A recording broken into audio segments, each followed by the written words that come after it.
All right, I think we're live. If anyone in the chat can hear me, just push 1.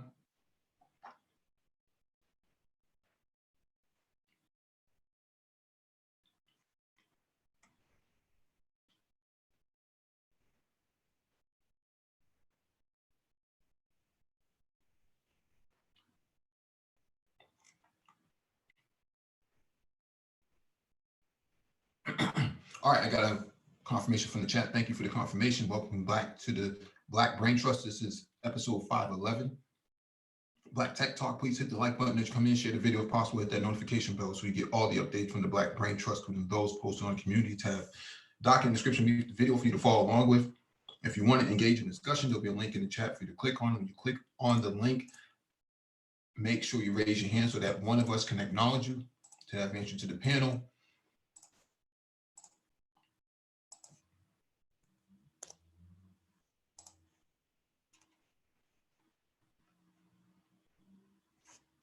We'll go 1 extra minute and see if anybody wants to come on. If not, we'll just get started.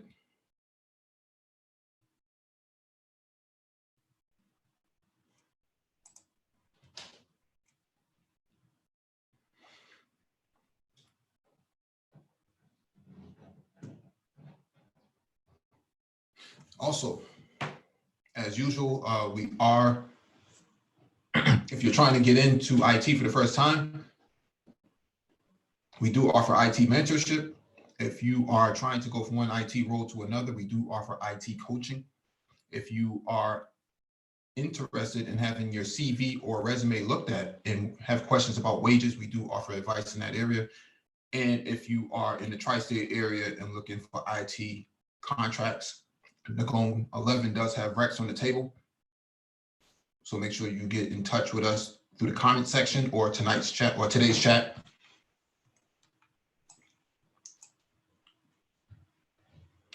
Our email will be in the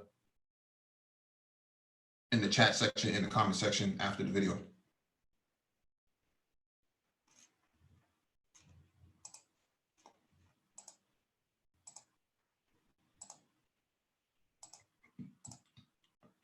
Also, make sure you download the latest Zoom update that came out Thursday. That will allow you to engage us on the panel because new Zoom update does have the security features enabled, so you can't do nefarious activities on here. So let me get started with the first item on the docket. First item on the docket is from TechCrunch.com. Mammoth Biosciences receives first peer-reviewed validation of CRISPR-based COVID-19 test. San Francisco-based CRISPR diagnostic startup Mammoth Biosciences has published the first peer-reviewed study that shows validation of using its testing method to detect the presence of COVID-19 in patients. The study, published in Nature, shows performance on par with existing PCR-based molecule tests, the ones currently authorized for use by the FDA to test for novel coronavirus.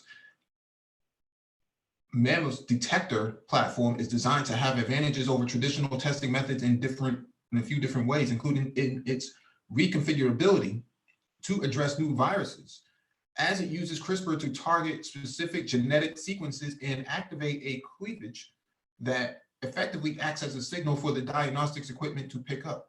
Basically, in the same way CRISPR allows scientists to target a specific string of DNA for removal or alteration, with scalpel-like precision, Mammoth's diagnostic allows for programmable targeted matching with a reference string, leading to confirmation that viral RNA is present in the patient.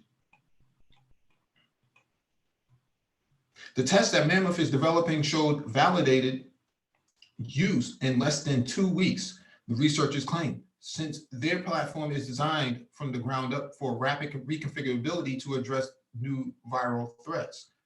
The test can deliver results in less than 45 minutes, and the results delivery is via what's called a lateral flow strip, which is essentially the same kind of readout you see with at-home pregnancy results, making them relatively easy to interpret. Detector also doesn't require a lab setting to deliver results, and instead can be conducted with portable heat blocks combined with commonly available standard reagents.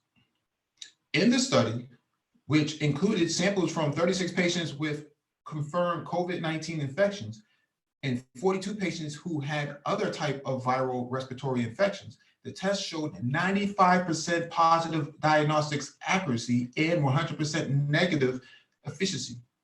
Samples used were taken from respiratory swabs. This doesn't mean the test can roll out to actual sites for use, but it is a good validation of Mammoth's model and test design, and could eventually lead to actual deployment of its test in clinical setting, providing other larger scale studies back up the data. That's amazing. 45 minutes.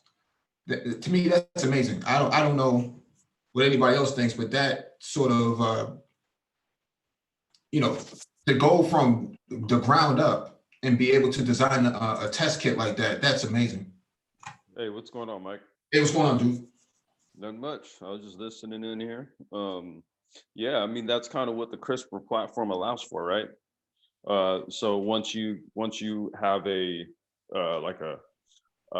computer-based modeling of the genome, Mhm. and you know how it's structured, you know what does what Mhm. with all of it, you can basically look at what the coronavirus does and then say, okay, let's take the genome, let's take this coronavirus, and let's actually build out the sequence to deal with this, right, from the genome. And so when you do it, that's kind of a, I'm trying to find the computer term for that, but it's a different approach it's a completely different approach to medicine, dude, than like the traditional approach. And I think that's why you're seeing the kind of results, man, and the kind of time. Was it 45 minutes? Yes. I mean, wow, because was it taking like now complex like 4 or 5 days, right? Because I remember when I went got that's it. It took what, 3 days, almost 4 days. 3 days to 45 minutes, and higher percentage of accuracy. Yeah. Correct. Yeah. I don't, this is this is what happens when your back is against the wall, during the pandemic. You're forced to come up with something. That's right. You're forced to come up with something. Even if I know it's based on CRISPR and whatnot, and that has its merits in itself. But the thing is, when you have something like that and you have so many people that have to be tested, you're talking about in a single 8-hour, in a single 24 hours day, you're testing 48 plus patients in one setting. Well, and we're going to have something like that, because if we are going to kind of turn the corner on this a little bit, and if you're going to talk about people going back to work or doing whatever, you're going to have to know who's got it and who doesn't. Because we're seeing it now in Hunan and so forth, in China, that they put a stop to it for a little while, or at least it seemed like it crested. Then they started opening the doors up again, if you will, and seeing a hard second wave rolling right now. So yeah, right, and so it's best to have a fast turnaround on tests, because now you can start isolating the people who are not, or you can exclude those people who are not. Dude, you can isolate in an hour. Right. 45 minutes, the test is done. It's like a yay or nay. Yay, quarantine. This person's tagged, then you have proper protocols. You can database it, right? You can geo tag where that person lives. That means people in proximity. I mean, you get what I'm saying, like what technology affords you to do when you can do things more efficiently, quicker, and with more accuracy. I'm not trying to wholesale this, but we are talking about what is going to be the best case scenario in a pandemic type of situation. Right. Right. No, you upload that stuff to a blockchain, and now your public health institutions and everybody's up to date. Everybody's getting their alerts. I mean, this is going in real time, right? You're getting this in real time. Right.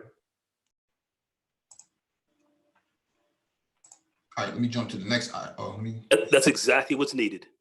Yeah, you need that. And plus, like Complex said, geotagging, geolocation tagging of people moving about and stuff like that. You can kind of say, okay, this demographic over here has tested negative, blue versus red versus red. We got Dr. Phoenix on the panel. Hey, what's going on, sir? How you guys doing this afternoon? Good, brother. Good. Phoenix, what's going on, baby? Going on. I just chimed in and heard what you guys were talking about, Mm-hmm. and just had to add my just some comments really quickly. I think that's what you guys are speaking about is exactly where it's heading. Is that you're going to have to find a way to identify who has been infected and recovered versus those who have not been infected and are at risk of being infected, Mm-hmm. and versus those who are currently infected. And so again, I think what's going to eventually happen at some point that you're going to have something that identifies you as having a clean bill of health. And and one of those ways is by one testing. Again, this is what, if you guys, obviously you guys been in the queue, listening to some of the daily press conferences coming out of the White House. Mm-hmm. Just a few days ago, he was saying, well, we're going to open this up, hard date May 1st. And then a couple days ago, he put out, really, there's nothing planned. And there's a very good reason as to why. Because, again, you cannot force the states to do something that's just not feasible. It is not feasible to open this economy. I know that people are hurting, but it's just not feasible to go out here when you're literally playing a numbers game. I mean, because a lot of the talk that comes out now, especially with naysayers, is that they're saying, oh, well, this virus isn't as deadly as the flu. That's not the problem. The problem is whether or not the virus is deadly as the flu. The problem is this high rate of infectiousness. Mm-hmm. You're looking at a logarithmic model here where you got one person that can infect 4 to 6 people, and some models even have it even higher. And then each one of those people infected can in turn infect another 4 to 6 people. And so you get this exponential growth of infected individuals, and thereby leading, and let's just say you took 5 or 6% of them that needed hospitalization. If you got millions of people that need that, you took 5 or 6 people, you took 5 or 6% of that population, you're looking at about, if you got 1 million patients, you're looking at about 50 to 60,000 people that need hospitalization. You only got 100,000 ICU beds. Do you see where I'm going with this? Yep. Mm-hmm. So that's the problem. The problem is that this is strictly a numbers game, and you Mm-hmm. have to find a way to curtail the numbers of people getting infected. And if you wanted to do a measured opening up of the country, you would have to, okay, when I think about this, right, from a hypothetical standpoint, okay, if you have the ability to do what Dr. Phoenix, what you just said, then I could see how you could possibly open the country back up, quote unquote, right? Because now if you have the ability to be able to isolate, if you have the ability to be able to quarantine based on real-time data, okay, you can get like a heat map going, right? And then you can like start to then send things like advisories and alerts, for example. In this area, 10 new cases reported, highly advised, reduced contact, blah, blah, blah, blah. Okay. However, at the same time, you could still have business being conducted. You know what I mean? Because you have a better measure of what the infectious rate is and how many people and at what state and what stage. Some areas. Go ahead. No, you are dead on it. You have to know who isn't infected. If you're going to talk about opening this thing up, you have to know. Dr. Phoenix has mentioned, well, you see how many beds that are available, you see what's going on, and you see how many people are getting sick. We see what's going on already. We see what's going on in New York City and all that. They got tents outside, man. They got tents. We up here in White Plains, 7-minute drive from my crib, White Plains, New York. Here they are around White Plains Hospital, big ass tents. Damn near looks like Ringling Brothers Barnum and Bailey Circus. Damn near. Wow. Okay, then, but it ain't no circus. Ain't that kind of circus. Okay. Well, So here's the interesting part. so we see what's going on, and man, this is not a game. And if we're going to talk about a second round on this, letting people open, now of course, our governor is sitting there saying, no, we're not going to open up on the 30th or whatever. But some other states may actually be considering this because it's economics, and they don't give a damn about people, and bang, they're going to pop this thing open. We're going to see a second wave, and just like Dr. Phoenix said, you see where the beds are going to be. More tent hospitals are going to be going up, and you're going to be seeing a lot more deaths. This is very serious. We have to know who is and who isn't infected. Very important that we know this. And the reason why testing is really the critical piece here, and you guys were just speaking of this, really the accuracy of the testing, and that's one of the major problems, is that the current tests that are being used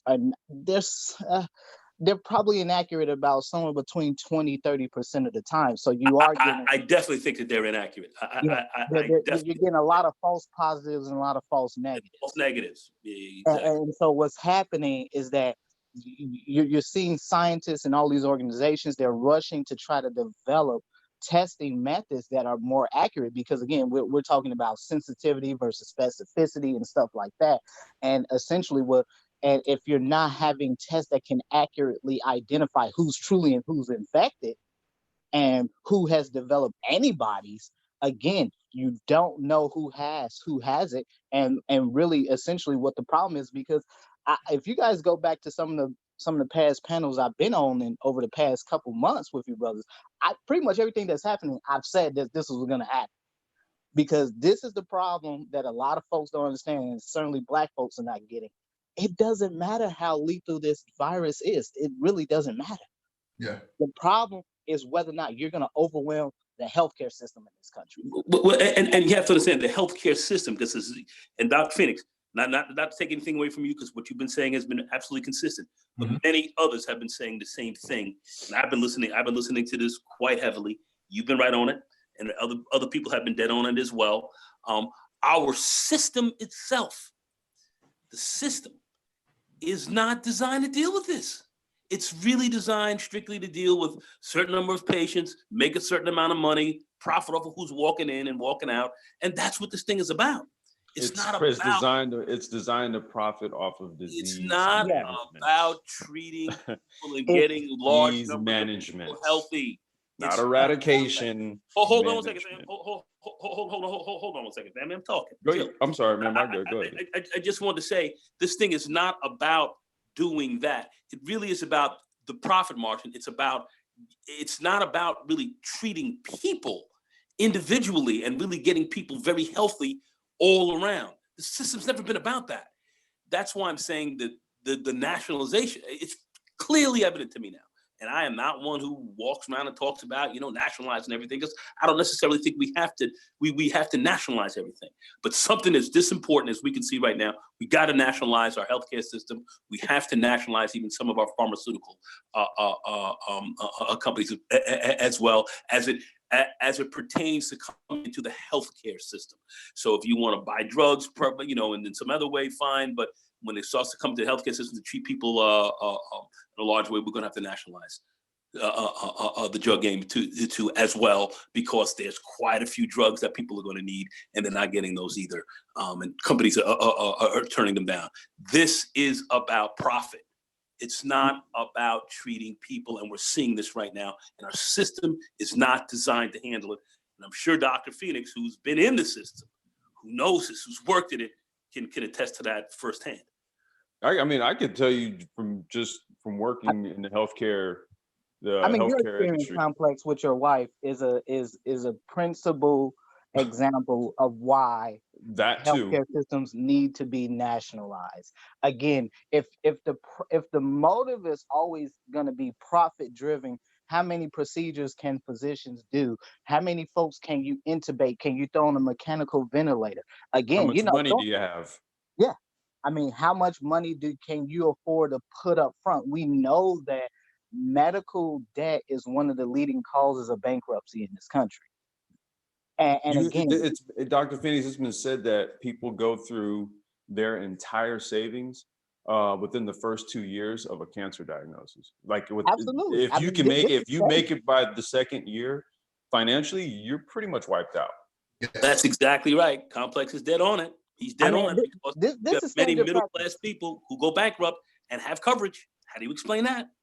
I mean, this is standard practice. I mean, again, and I think this is one of the areas where where a lot of the research I've done over the last few years has been very much been around sort of dealing with health disparities and dealing with the fact that the current model of healthcare in this country is really about chronic care management. It's not designed to deal with emergent, acute situations like this, what we're dealing with the coronavirus. This is an emergent, meaning these are emergent, these are acute, these are conditions that pass once the underlying condition is resolved. This is not a chronic disease management situation where you're managing somebody with congestive heart failure or you're managing somebody with chronic kidney disease or cancer or something like that. No, these are acute emerging issues. And again, if you have a healthcare system that is fundamentally designed to deal with people over the long term, how can we keep you alive long enough to extract the maximum amount of value from you as we possibly can? Hey, Kev 504 is joined the panel. He's got his hand up. Hey, what's going on, Kev? Welcome. Hey, how y'all doing, man? This is my first time on y'all panel. Yeah, man, that's what I'm saying, man. Welcome, brother. I'll just glad to have you here. I'm from New Orleans, man, and we getting hit pretty hard. Hey, we talked about we mentioned the whole sort of Mardi Gras angle to all of this, right? And see, what's happened with all of that? Okay, this is what you probably won't be hearing on the news as much when it comes directly to New Orleans. A lot of my friends and I, we ride in Mardi Gras cruise and so on and so forth. Our governor, just happened to be a Democratic governor, and our mayor, Democratic sister, had asked if there was a chance of a pandemic being out. Because being from New Orleans, we always knew that if there was an outbreak, we was gonna get the fire in, especially being Black. We was gonna get the worst of it.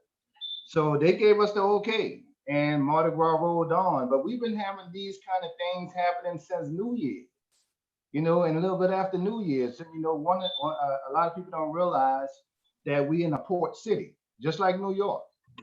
Okay, we get all the international ship travel, air travel, and it's one of the top 5 tourist spots in the country, in the world, actually. So we've been getting this. The only thing is there wasn't testing for it. And what they're doing now, and they still don't want to test for it. But they've been having symptoms like that out, especially during the month of February. I think a lot of us already had it, but it's hitting a little harder now.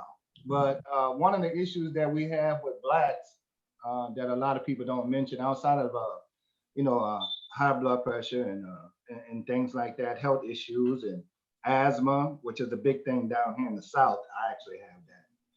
Asthma, bronchitis, stuff like that, is we work in the service industry.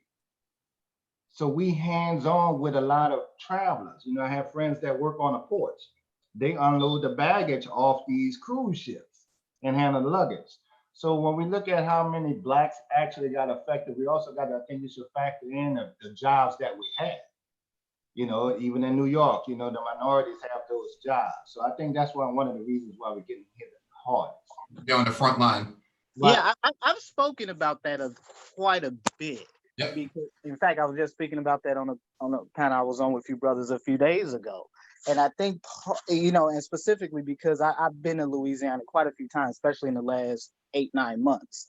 And last time I was there, I was in Baton Rouge, so about an hour away. And one of the interesting things that the first time I went to Baton Rouge, one of the first things I know is that as soon as you get out the airport, there's this massive, I think it's a Exxon refinery, right? Maybe about a few miles outside of the airport. Yeah, you're literally about 10 minutes from where I am. Yeah. There's a refinery right on the outskirts of New Orleans. And I remember the moment I got out the airport, The moment I got outside of the airport and you started to breathe the air, it just felt weird. I don't know. It just felt really weird. It was clearly something was off when I was there. But I say that to say that, yeah, you know, in that area, you know, again, the interesting thing about that area between Baton Rouge and New Orleans, there's an area right in between there called Cancer Alley. And so this is this particular part of Louisiana has the highest rates of cancer in the country. Yes, reserve areas. It's all that in between Baton Rouge and New Orleans that they call that. Not only And you have you have the major oil and gas companies and refinery, which is one of the best ways to get a middle class living, but you also have power lines by Entergy, and it was birth defects that dated back to the 1970s. Well, I was going to ask, is that would that be where a lot of the oil and gas activities are taking place? I've heard about similar types of things in areas where there's lots of pollutants, like exhaust from factories and shit. Oh yeah, you know, Yeah, and then absolutely. right in the surrounding area. Absolutely. And how does this relate to COVID-19? Is one, people who already have pre-existing conditions, specifically respiratory, cardiovascular conditions, and diabetes. These are the folks who are most likely going to experience the most severe complications from the coronavirus. And if you already have some type of reactive airway disease like asthma, for example, again, for anyone that has ever had asthma, I can personally attest to that because I had it as a child. I have it. And I can tell you that it doesn't take much for you to experience an asthmatic episode. It really doesn't. It can just be the change. It can be simple changes in temperature. It can be exposure to any type of allergen. That is enough to cause a change. And then you consider someone who may have become infected with the coronavirus and how that can cause systemic inflammation in the body. Because I don't know if anyone's been following some of the new research coming out. There's a lot of research that at least anecdotally suggests that the coronavirus causes massive amounts of brain damage and hematological damage. Yes. And so what's happening, you're considering, and because a lot of that is driven and a lot of blood clots, specifically folks are experiencing something called disseminated intravascular coagulation, meaning that you just get blood clots all over your body. What the fuck? Give those an idea what asthma is like. Take two. Hold on a second. I just want to ask Dr. Phoenix, is this just with everyone who gets it, or is this just with people? It's not every single COVID-19 patient, but a good number of them are experiencing systemic. Man, that shit does not sound like a flu, Dr. Phoenix. No, and some of the research that's coming out, it certainly seems to suggest that this is kind of functioning kind of more like a hematologic disorder, not just necessarily one that affects the respiratory system. And again, this is all preliminary data. This is nothing hard, but at least from what autopsy reports and pathologists are reporting in their report, it seems to at least assert that potentially that people who are infected with COVID-19 there's a number of them who are experiencing severe blood clotting issues. And so you think about folks who have these thrombolytic issues and stuff like that, again, because something like disseminated intravascular coagulation, there's a number of things that can cause it. Is most likely related to inflammation, system-wide inflammation, which COVID-19 causes. But also it can be from something like a systemic infection like sepsis, or even just massive trauma like burns or something like that. So you think about how these things can cause body-wide inflammation, and how COVID-19 in general can in particular cause systemic inflammation. So Dr. Phoenix, these complications. So corticosteroid therapy, steroidal anti-inflammatories can play a key role possibly in keeping some of this down. Is that correct? Potentially, yes. But the problem is that some of the many of the known treatments that have been used to deal with inflammation, systemic wide inflammation, obviously corticosteroid therapy, you know, Right. you know, for folks who are taking it, it has not been shown to necessarily be as effective at dealing with folks who have COVID-19. You know, again, you know, we're talking about stuff where folks are using like quinine, excuse me.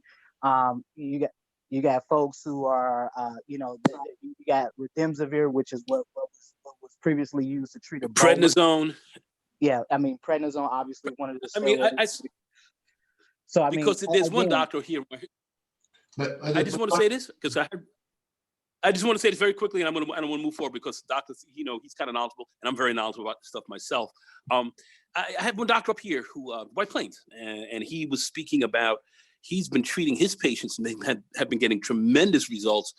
He's keeping them off the ventilator. Number one, he's feeding them pure oxygen. He's giving them vitamin C, and he's giving them corticosteroid therapy, and they seem to be responding very well to that, as opposed to banging them out heavy with antibiotics and putting people on ventilators and so forth. He says that's killing them more than anything else. well, So, antibiotics in general would not be effective against a viral infection. They will have to- well, I think it's for some of the opportunistic infections that some of the people are having in their lungs, it seems.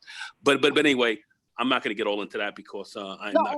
No, you actually bring up a good point, because there have been a number of studies that come out over the past month that are kind of showing that probably one of the best things that doctors are seeing, that the doctors and nurses are seeing with treatment, is in relation to use of IV vitamin C therapy. Yes. Yeah, and he says that's been huge, and he's been seeing a lot of turnaround on that, along with pure oxygen as opposed to ventilator, and corticosteroid therapy, which has been dealing with the inflammation. As far as the clots and stuff like that, it seems like the people who have healed from it haven't had those issues, or people who have had it, you know, again, this is not absolute. What I'm saying is that you have I'm done. This is not absolute. What I'm saying is that you do have a significant number of patients that have presented with clotting issues as a result of COVID-19. That's what I'm saying. Now, in relation to the ventilator issue, I'm just going to keep this really plain and simple for folks.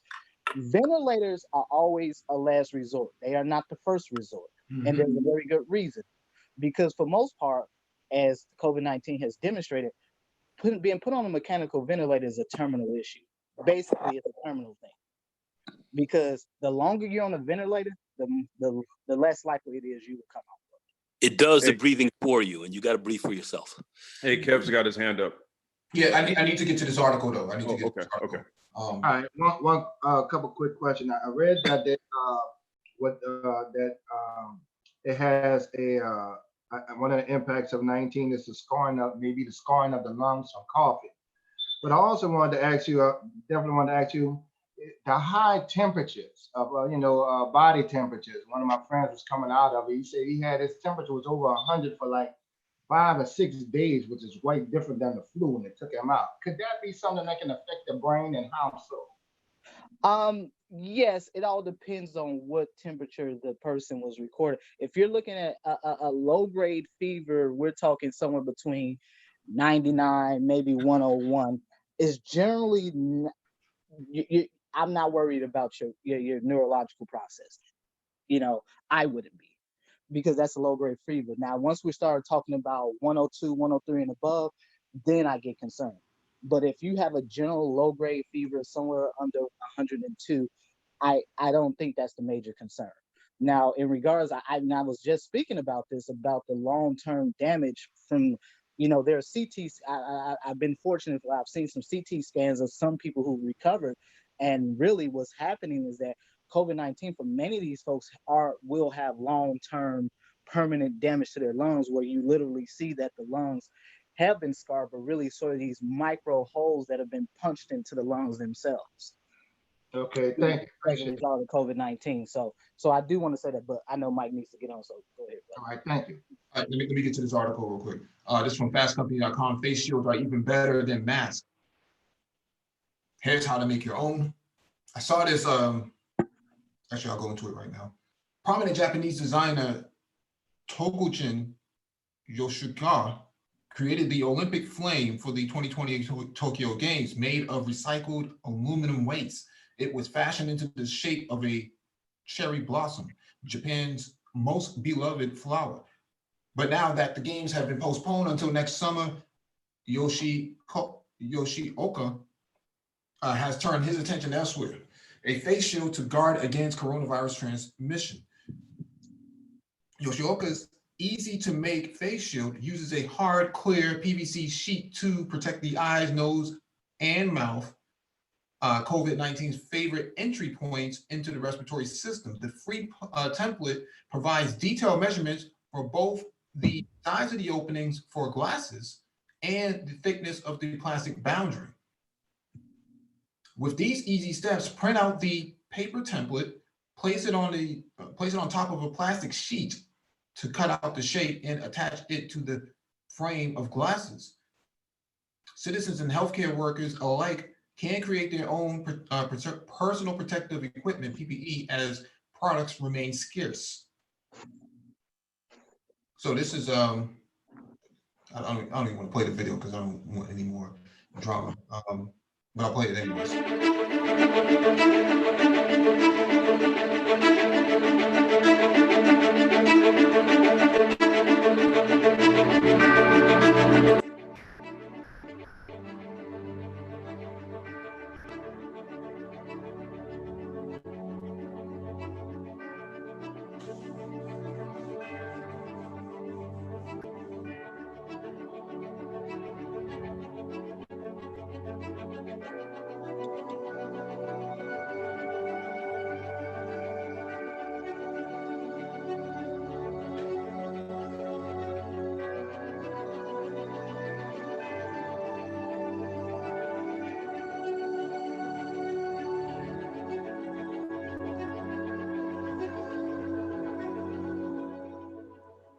Interesting.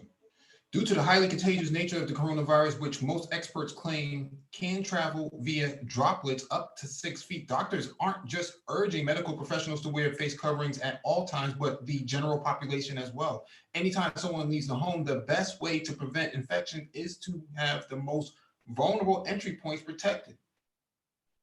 Masks have been heavily promoted as the equipment of choice, but now hospital epidemiologists in Iowa suggest that face shields like Yoshioka's are an even better solution because they cover a greater surface area and help keep wearers from touching their face. Interesting. Importantly, face shields are durable, can be cleaned after use, reused repeatedly, and for many people are more comfortable than face masks. Because these shields are reusable and are diversified across the supply chains of multiple industries, the current supply is less limited than face masks. This is interesting. You can print this out for yourself. I was in Whole Foods Tuesday, and I saw 2 of the Instacart girls who were walking around the store. They had this exact thing on their face. I couldn't understand what where did they get this from? Now I see that I guess whoever their employer is gave it to them by printing it out and making it for them. Dr. Finks, you have anything you want to add to that? Yeah, and there's a very specific reason why. So the principal routes of entry for the coronavirus is either going to be through the nasopharyngeal airway, so either through your nose or your mouth, but also to your eyes. And this is why the face shield is important, because a mask in of itself will protect your nose and your nasal and your oral airway, but it doesn't protect your eyes. So if someone sneezes or coughs or whatever, there's the potential that those droplets can travel and actually touch those mucous membranes of your eyes. This is why the face shield is so important. It's dope. I gotta after this I'm gonna see if I can print one. Yeah. So and because again, if you touch a contaminated surface, I don't think people understand just how many times in a day you touch your face. And people do it, and you just do it just instinctively. And again, having a facial, even a mask, actually helps prevent you from touching your face. So if you did touch a contaminated surface, and let's just say you had that virus on your hands or whatever, if you go to touch your face, you're just going to touch the mask, or you're going to touch the face shield, which in turn protects those sensitive portals of entry from the virus itself. So that is essentially what the deal is. And in regards to testing, I don't know if people are familiar with the testing, but typically the testing is 2 stages to see if you had it and you're cured. So one is that you do a test, they're within 24 hours of each other. And so the first test, if it confirms you don't have it, then they do a follow-up test about 24 hours later to further confirm that you no longer have it. Now, if you're admitted and they suspect you have it, they have a test where they have these nice little long cotton swabs that they stick all the way into the back of your nasal airway. Not really the most comfortable thing ever. Actually, it's quite irritating. Yeah, that's the test I had. That's the one I had. Yeah, and it's quite irritating. So again, that's how testing goes. So I do want to just say in regards to the face mask, there's a very specific reason why, because it is meant to protect your eyes, and that's the problem. Because you can protect the mouth and the nose with the mask, but you don't protect the eyes. So again, people sneezing, you're in a grocery store or something like that, people are coughing and sneezing all over the place. There's no telling what you're being exposed to. Yeah, I've heard the same thing. I've heard, but my doctor, I asked him about the eyes, because he says when you go in highly contaminated environments, you got to almost wear a hazmat suit, somebody who's been sick in their room for a while, and they got to take them out. They got to wear goggles because they say that can happen. Of which he does say that the eyes are a mode of transmission, but he says the most ready way to really get it are that people who are getting exposed are folks that are breathing it in, and are getting it from the mouth. He said that is absolutely the number one mode of transmission. He said the eyes are a little more remote because the eyes are smaller, you blink a lot quicker, and you tear. So he did say tearing and it has acids in there that are able to kind of deal with some of that. But even though you can still get infected there's no question about it, no doubt. But he did say he said the nose and the mouth, without question, are the primary modes. So he said you at least have to have that. He says you at least have to have that. I'm like, damn. So you can get got in a lot of different ways with this thing. It is scary, man. I'm not gonna lie. I think this shit is scary. Boy, this is scary. Yeah, let me get, go ahead. I just wanted to say real quick, that face shield, man, that thing could double for like a rain shield, like if you're riding an electric scooter in the rain. I'm sorry. I'm sorry, dude. Go ahead. I'm sorry. That's a good buttolate. That's buttolate. I mean, a lot of people don't know that your smartphone carries just as many, if not more, germs in the bathroom. Your smartphone is in your toilet. Don't get started on that. Your smartphone. I mean, there's been so many studies done. The smartphone is by far the dirtiest thing. Biggest germ carrier, man. Yeah. A lot of people don't know that. Biohazard. Not to mention all the people with their cracked screens on their iPhones, man. Cut your fingers in, and it's dirty too. Good luck, man. All right. Absolutely. All right, this is from Wired.com. One way to potentially track COVID-19, sewage surveillance. How many people have been infected with the new virus? A group of Bay Area researchers aims to find out by tracking what's in the local wastewater. Yeah. I do want to say something. If you guys remember way back, maybe about a couple months ago, I said that there were studies coming out of China that was saying that they were even in, I believe in Washington State as well, they tested stools of infected patients and they found the virus in the stool. So I just want to make something really clear here. I did mention something about that on a few occasions. So you did mention, but I also heard a case where some lady got infected in her apartment. Seems like some guy went into his bathroom, dropped a massive mammoth load, and it seemed the vapors got into the ventilation system, and it seemed to have she got the vapor. I knew you were about to go there.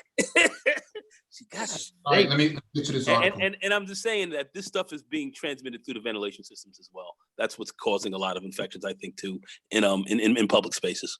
Sorry. Anyway. All right, duly noted. A graduate student at Stanford does not have much experience as a sewage occurring. Normally, they are, come on, complex, man. Mute yourself, please. They are busy studying genetics, but as you have to mute yourself, please. Okay, I'm sorry. Yeah. But as with many of us, the pandemic is a pending routine. Since early March, Sino Armstrong has been making the rounds of the Bay Area's wastewater treatment plants, collecting samples that may offer clues to COVID-19 spread around the region. Sino Armstrong, who uses pronoun they, oh my God, does their work with care because sewage, but also for the protection of the utility workers who keep the sewers safely swirling while everyone shelters in place. That means wearing protective gear and filling out a medical questionnaire on arrival. In return, they receive a plastic bottle filled with untreated sewage and an example set aside by workers during routine quality checks.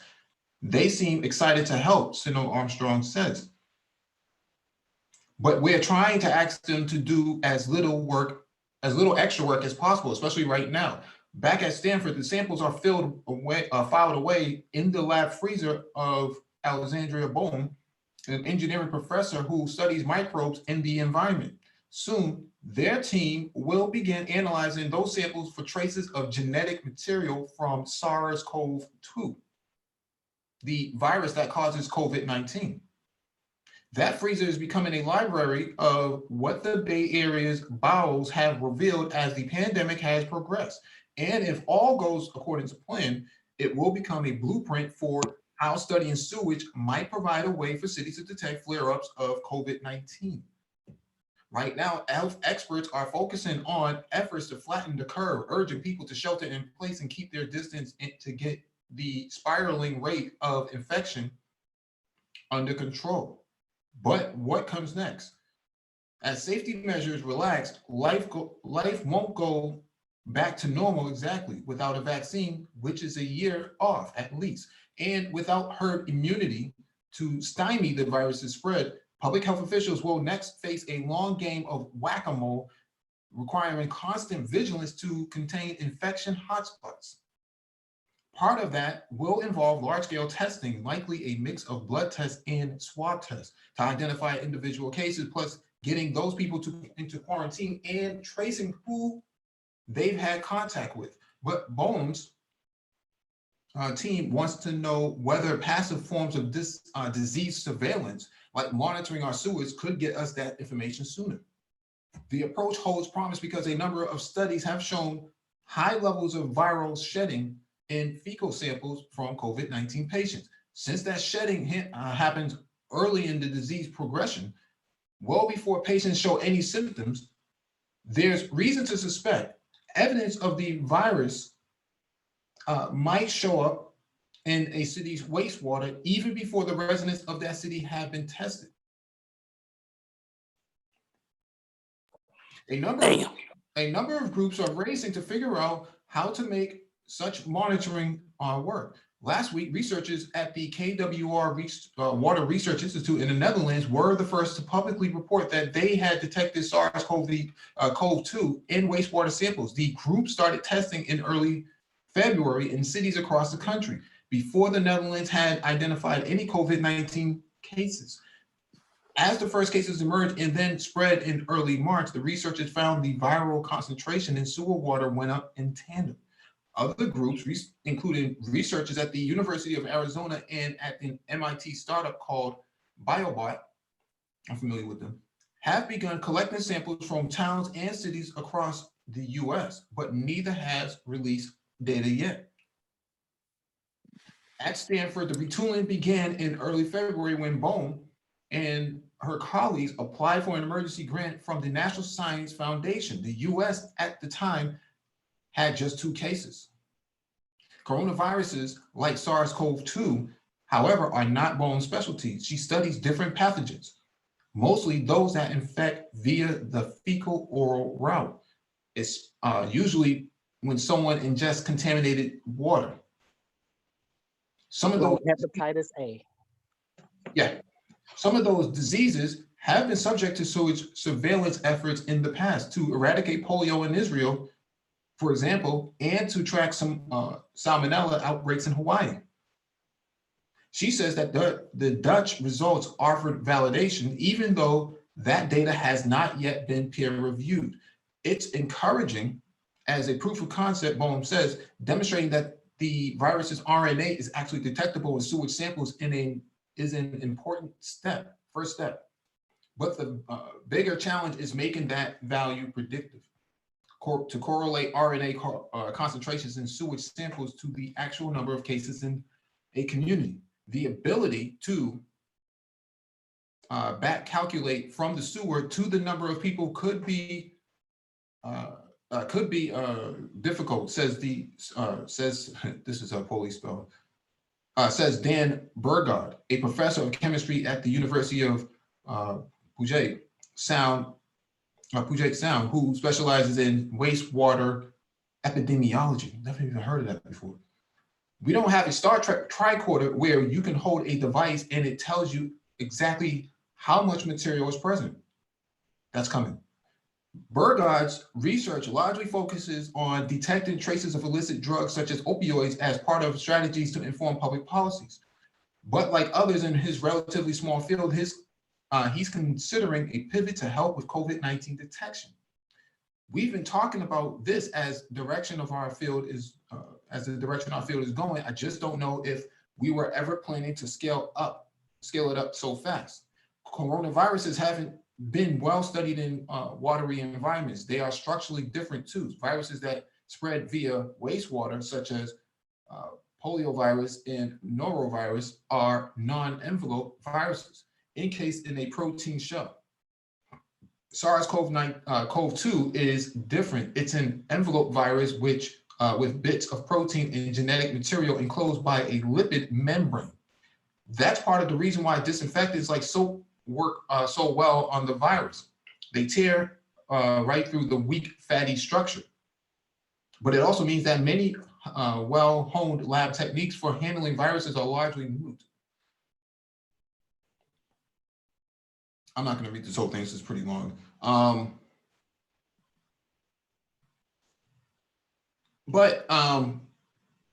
Dr. Phoenix, you have brought this up before about these things being found in fecal matter and things of that nature. I myself, engineering cannabis complex, we have talked about the IoT aspect behind this and the ability to, build a contraption that can actually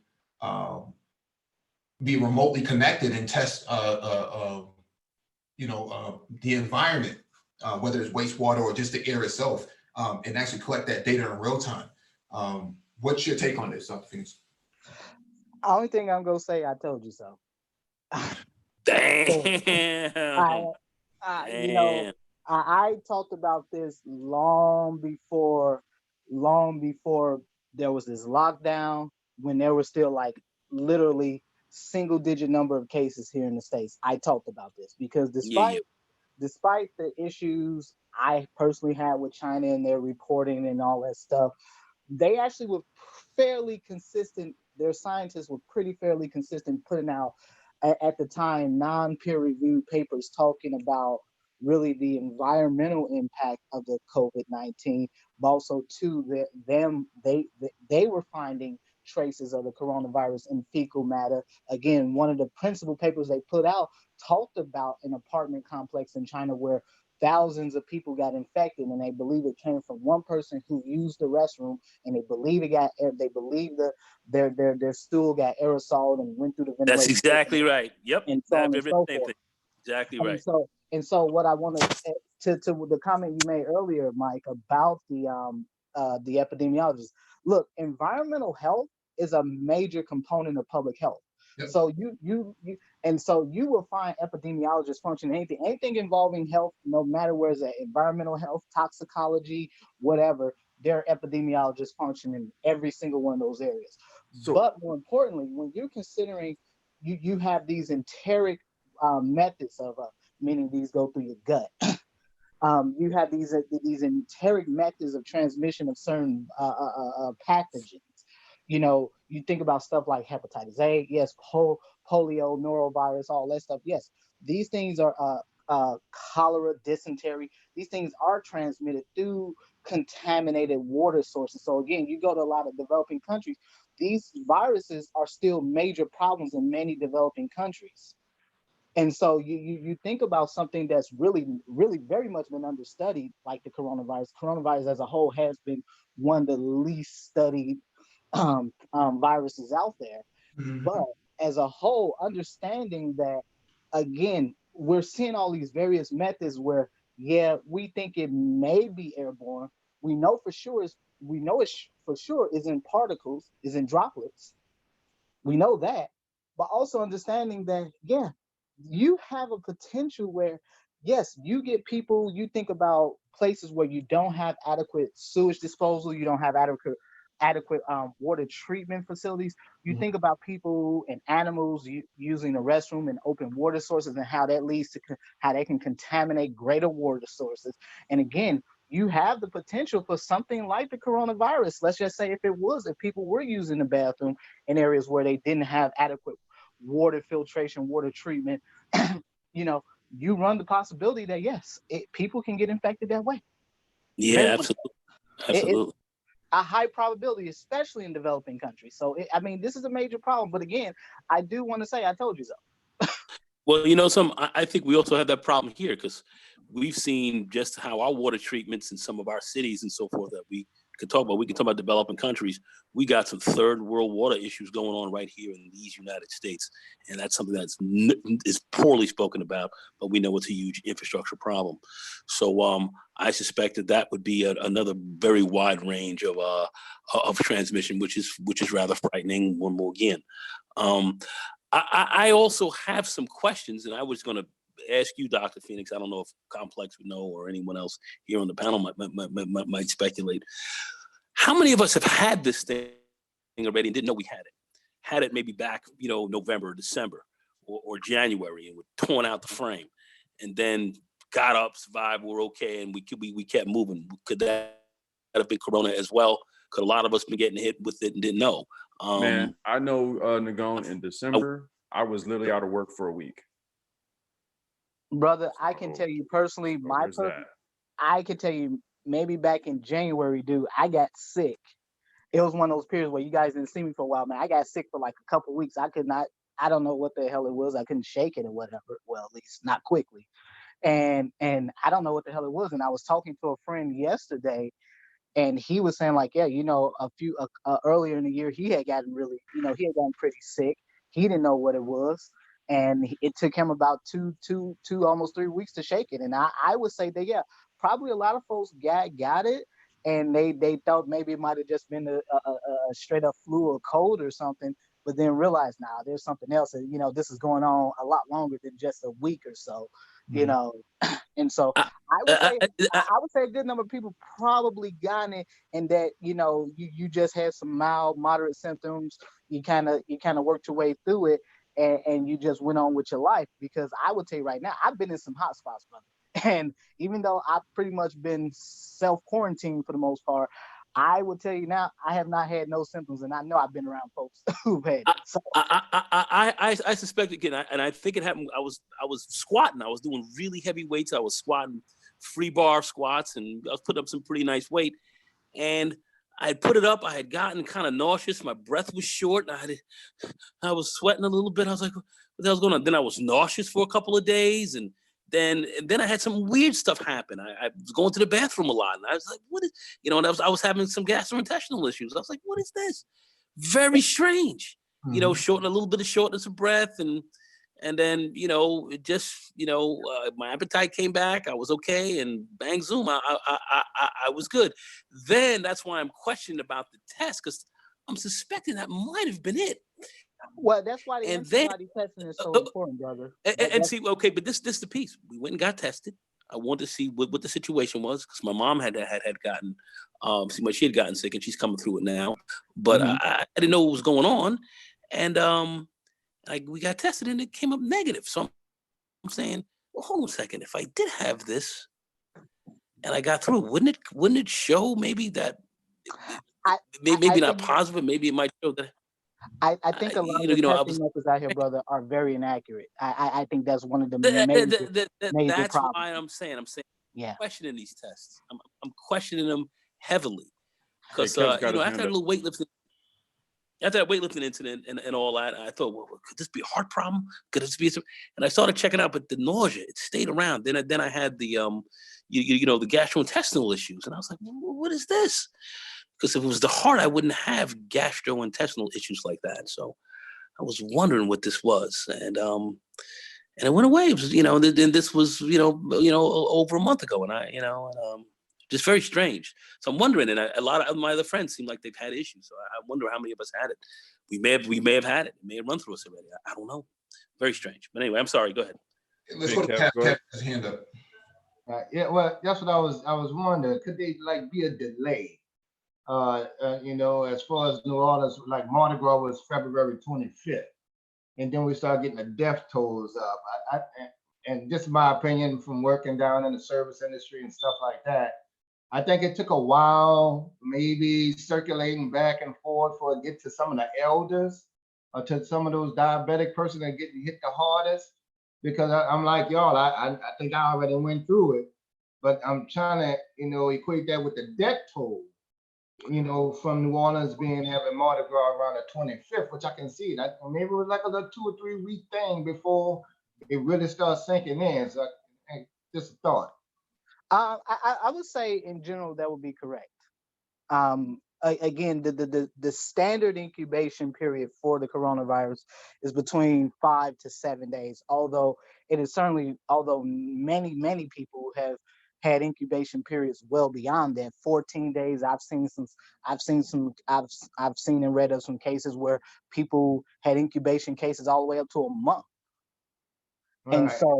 And so again, it seems to affect the general population in somewhat similar ways, but for a number of people out there, it just kind of depends on your own personal physiological makeup, how it affects you.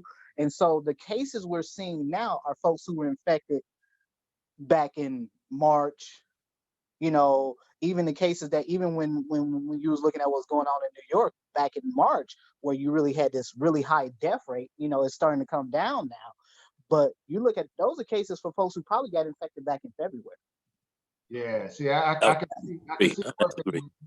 see working in the industry, going back and forth to work, whether you had it or not, and still bringing it back home because we deal with a lot of tourists, and it's a non-stop thing. And this wasn't a Mardi Gras thing.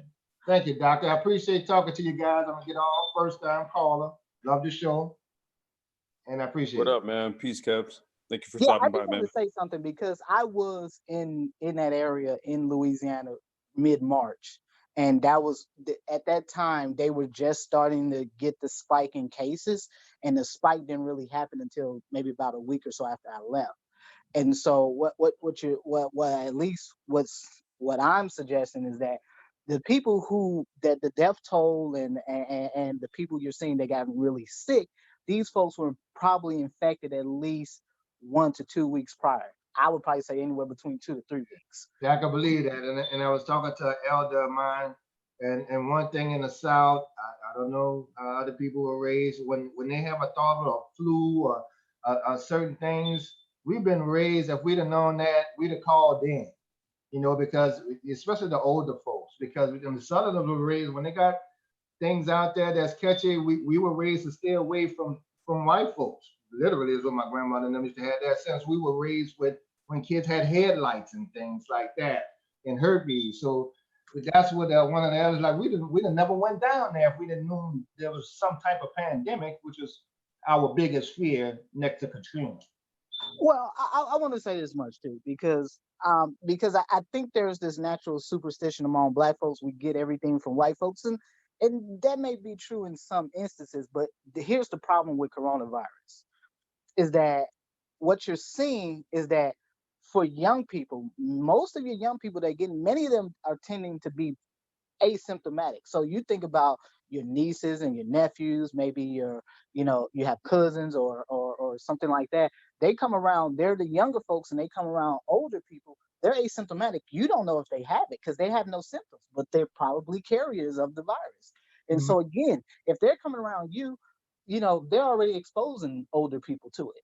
Right. And see that, And so because you don't know if they have it or not, this is why testing and accurate testing at that is so vital and so key, is that you can, at the very least, you can identify the folks who are hiding in plain sight.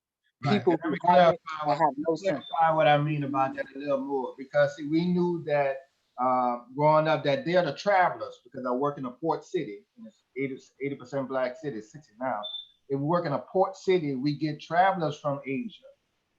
During Christmas time, we get nothing but Japanese and Chinese. They don't celebrate the New Year in Christmas. And we knew that this is a travel time, wealthy white people were taking these cruises around the world. And by us being a port city, we knew that we was going to get that influx if there was something, even as far as India, just to clarify what that was. So we was going to pull back from that, and we was always aware. But thank y'all again, man. Appreciate it, Doc. Yeah, let me get to this next item on the docket. This one is from face-to-faceafrica.com. Ghanaian genius invents solar-powered hand washing sink with remote sensor. Hell yes. They don't like you though.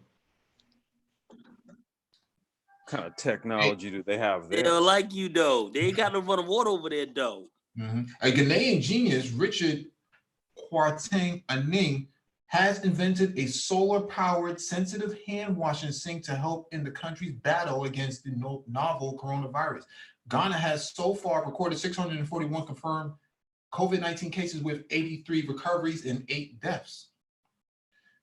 The Ghana Standard Authority, GSA, has already certified the breathtaking invention to allow for its commercial production amid the race to halt the spread of the novel coronavirus, which has infected 2,165,500 people globally with 145,705 deaths. It's a small start, but I would admit, but it's a huge jump for the Ghanaian industry. If other companies will realize that their job is to partner others so that they can make a lot of good products and profit, then we can be self-sufficient. Local media, CDFM, quoted the chief executive officer of GSA. That is the challenge we have been throwing in to the industry. Industries must rise to the challenge. There are so many areas that this is a small product, but it's a huge jump. In fact, it's a mega leap for us if you don't think, if you're thinking of domestic self-sufficiency and building domestic capacities, he said. Professor Dodu added, it is difficult to see how the inventor can move very fast. However, what these standard authorities promise is that we have a team of engineers, biomedical and civil engineers. So we have promised him that we are happy to partner in the name of the authority to help him to scale it up. I've talked about this many times before. That's what African governments are looking for. Developed from a recycled barrel, the sink comes with a double tap, one for water and the other for soap. With an inbuilt sensor, the solar-powered sink allows for the flow of soapy water. Immediately, a hand goes beneath the tap. It then follows with an alarm notifying the user of the readiness of the other tap to discharge water, which lasts for 25 seconds. Aning, the inventor, a BSc marketing graduate, hopes the certification will help in the country's battle to stem the spread of the novel coronavirus, noting that he had already put up a factory for mass production.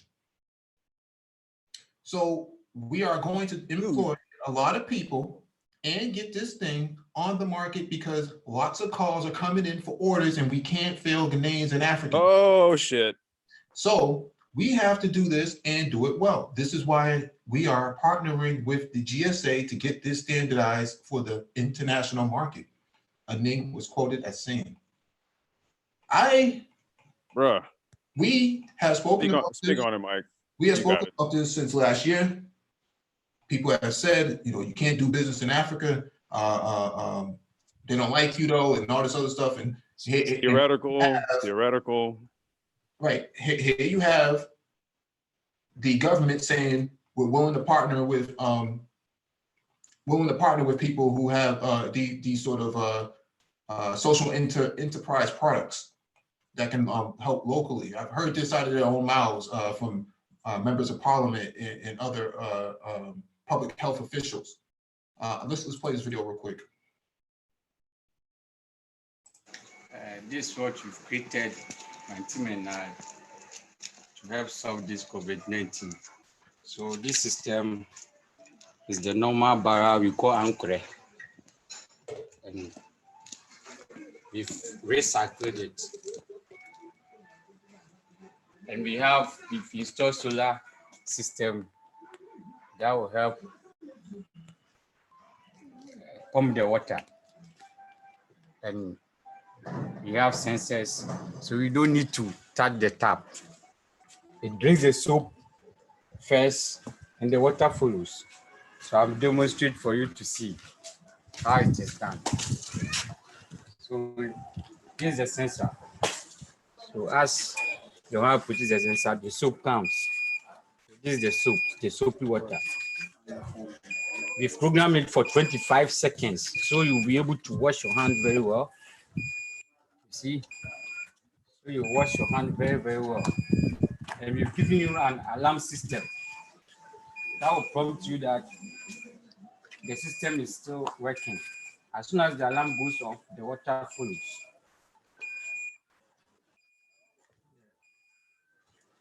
So this is how it is done. So the water comes and you wash your hand very well. See. So we've given you 2-in-1.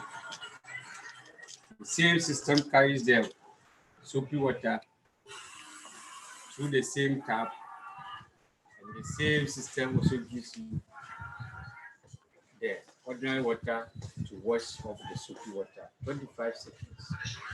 This is a system that we created to help solve the COVID-19. Imagine we have this on all our streets with the Ghana flag on it. Very attractive. People will be attracted to wash their hand. The best way of solving this pandemic is washing your hands very well. So this is what we do. What an amazing invention. Complex, go ahead.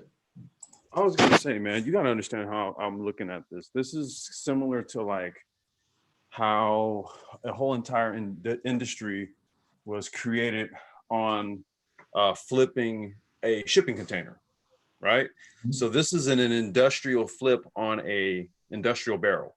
Mm-hmm. Like that's ingenious. There's thousands of these barrels just laying around. This just gave barrels of value.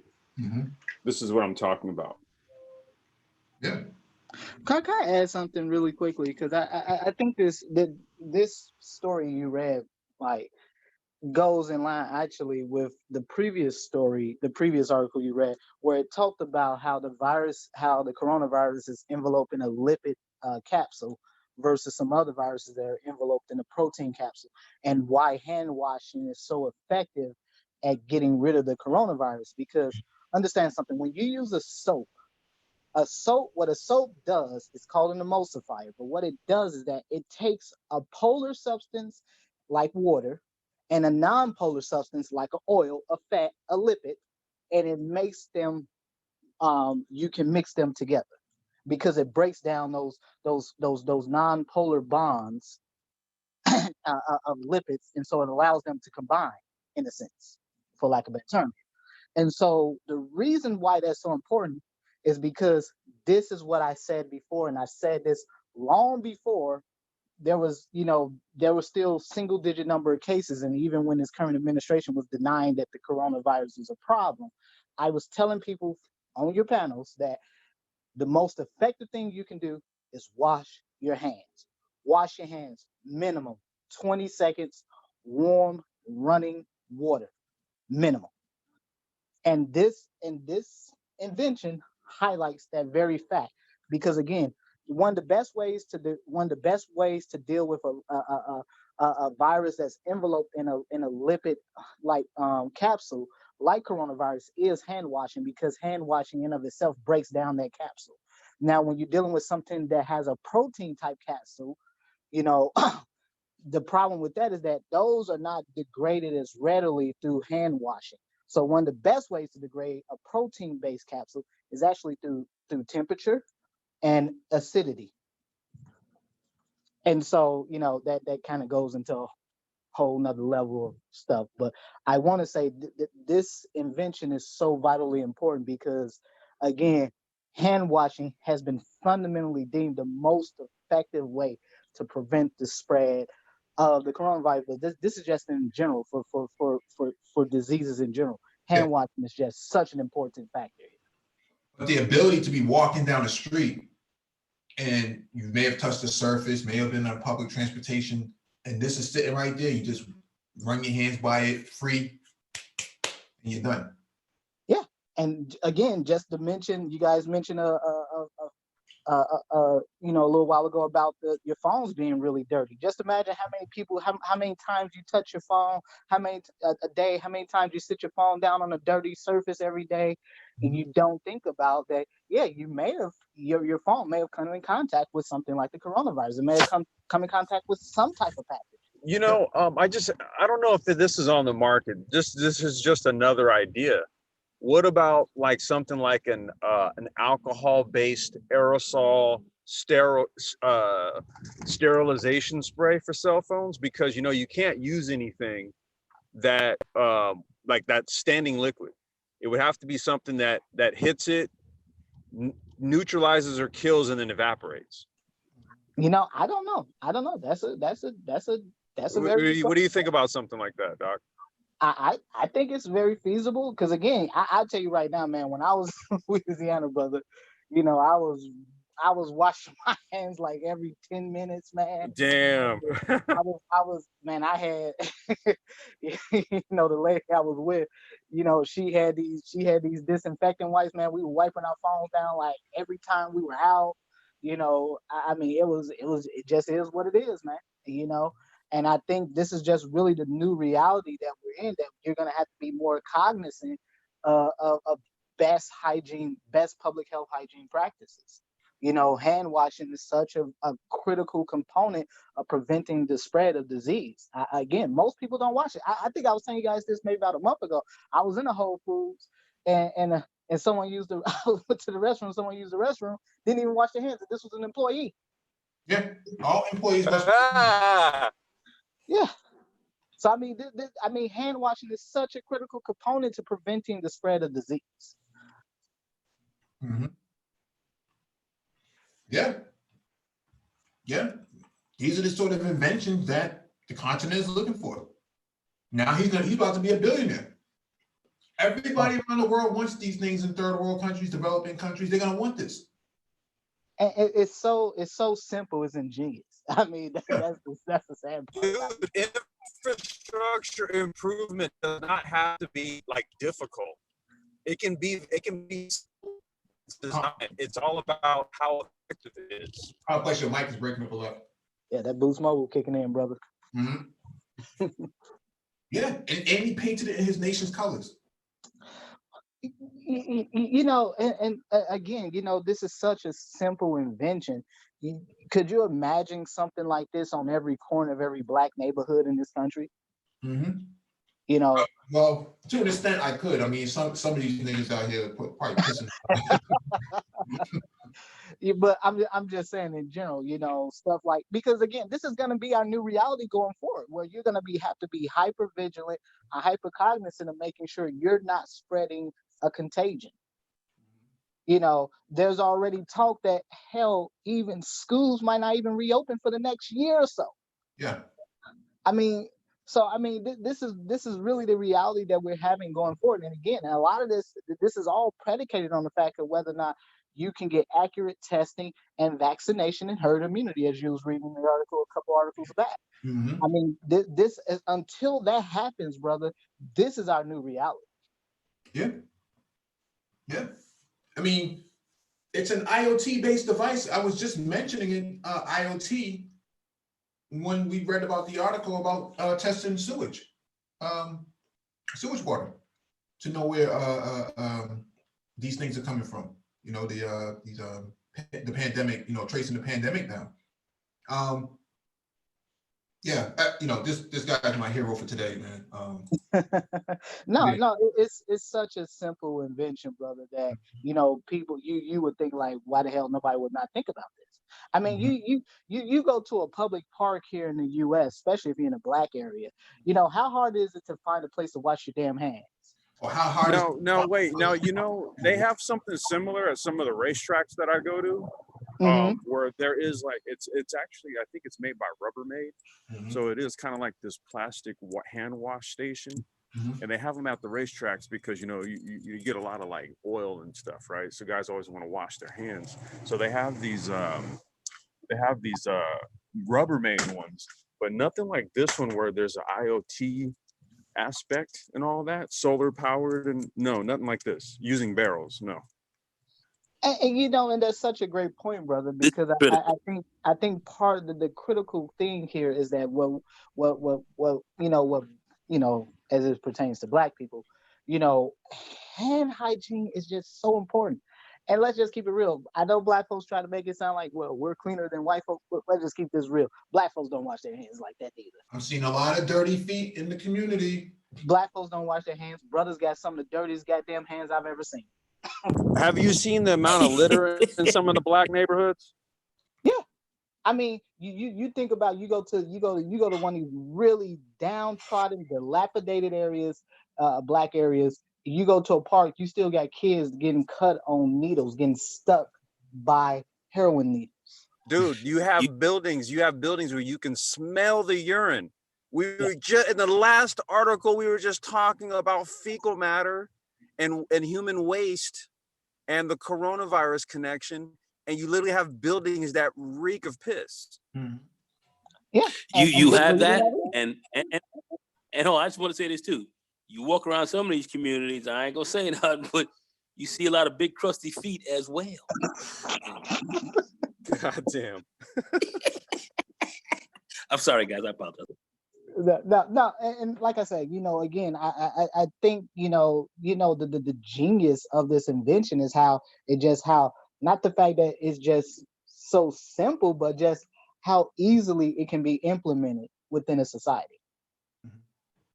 And just how, if we know that hand washing is one of the most effective ways of preventing the spread of the coronavirus, you can have one of these outside of every Walmart, on every street corner potentially.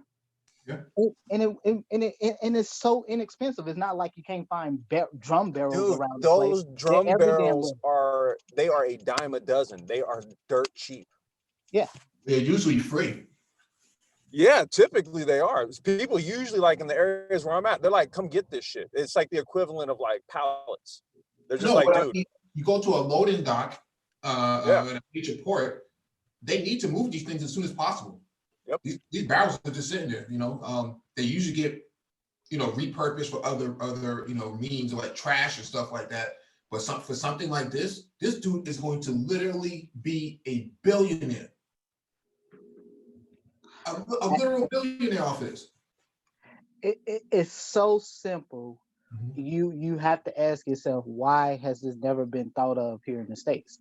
Because again, I think some of the approaches we've seen at trying to contain and deal with the coronavirus has been really these really high-tech methods, but really the most effective methods have been some of the most simplest of methods.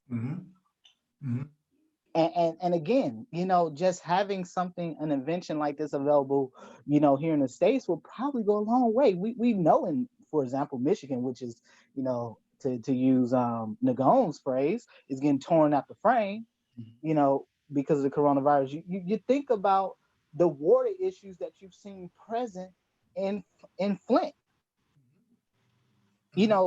So I mean, look, this to me, this is a no-brainer.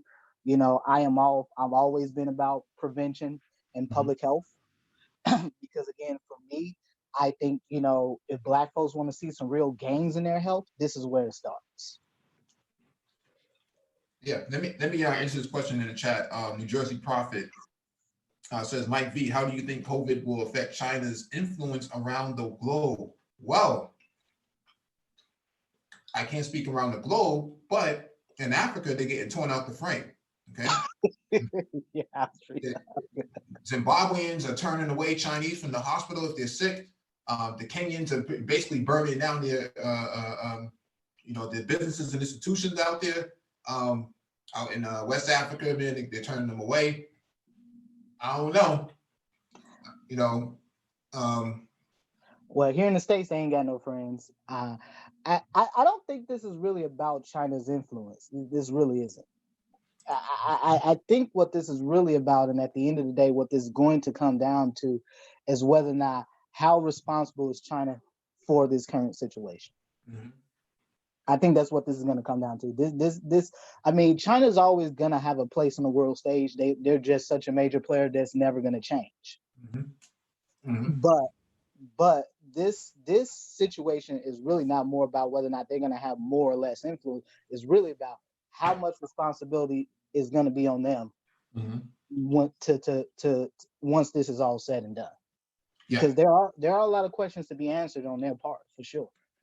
Yeah. Let me get to this next article. This is from Wired.com. How to make a CDC-approved cloth face mask. A fabric face covering won't protect you from getting COVID-19, but might help prevent you from spreading the virus if you must leave the house. The time has come to start covering your face as we reported April 3rd, the U.S. Centers for Disease and Control and Prevention now recommends all citizens voluntarily wear a cloth face mask for essential trips out of the house to the grocery store, doctor, or other public places where the 6-foot social distancing rules may be difficult to maintain in most places. Wearing a cloth mask might help protect people around you if you happen to be infected with COVID-19 but do not have symptoms yet. These are COVID-19's typical symptoms. Some individuals infected with the COVID-19 never show symptoms or do not get very sick, especially if they are young. Basically, these masks mainly help others, not you. Though, if used properly, a cloth mask may help you avoid touching your face and infecting yourself while out of the house. Be sure to frequently wash masks in the washing machine with regular detergent. So yeah, just for saying that. Yeah, protect you from touching your face. I know. Wu-Tang says protect your neck, man. To redo a remix, protect your face, man. I think the plastic mask is a lot better though. Protect the neck up. You can go protect the neck up. Mm-hmm.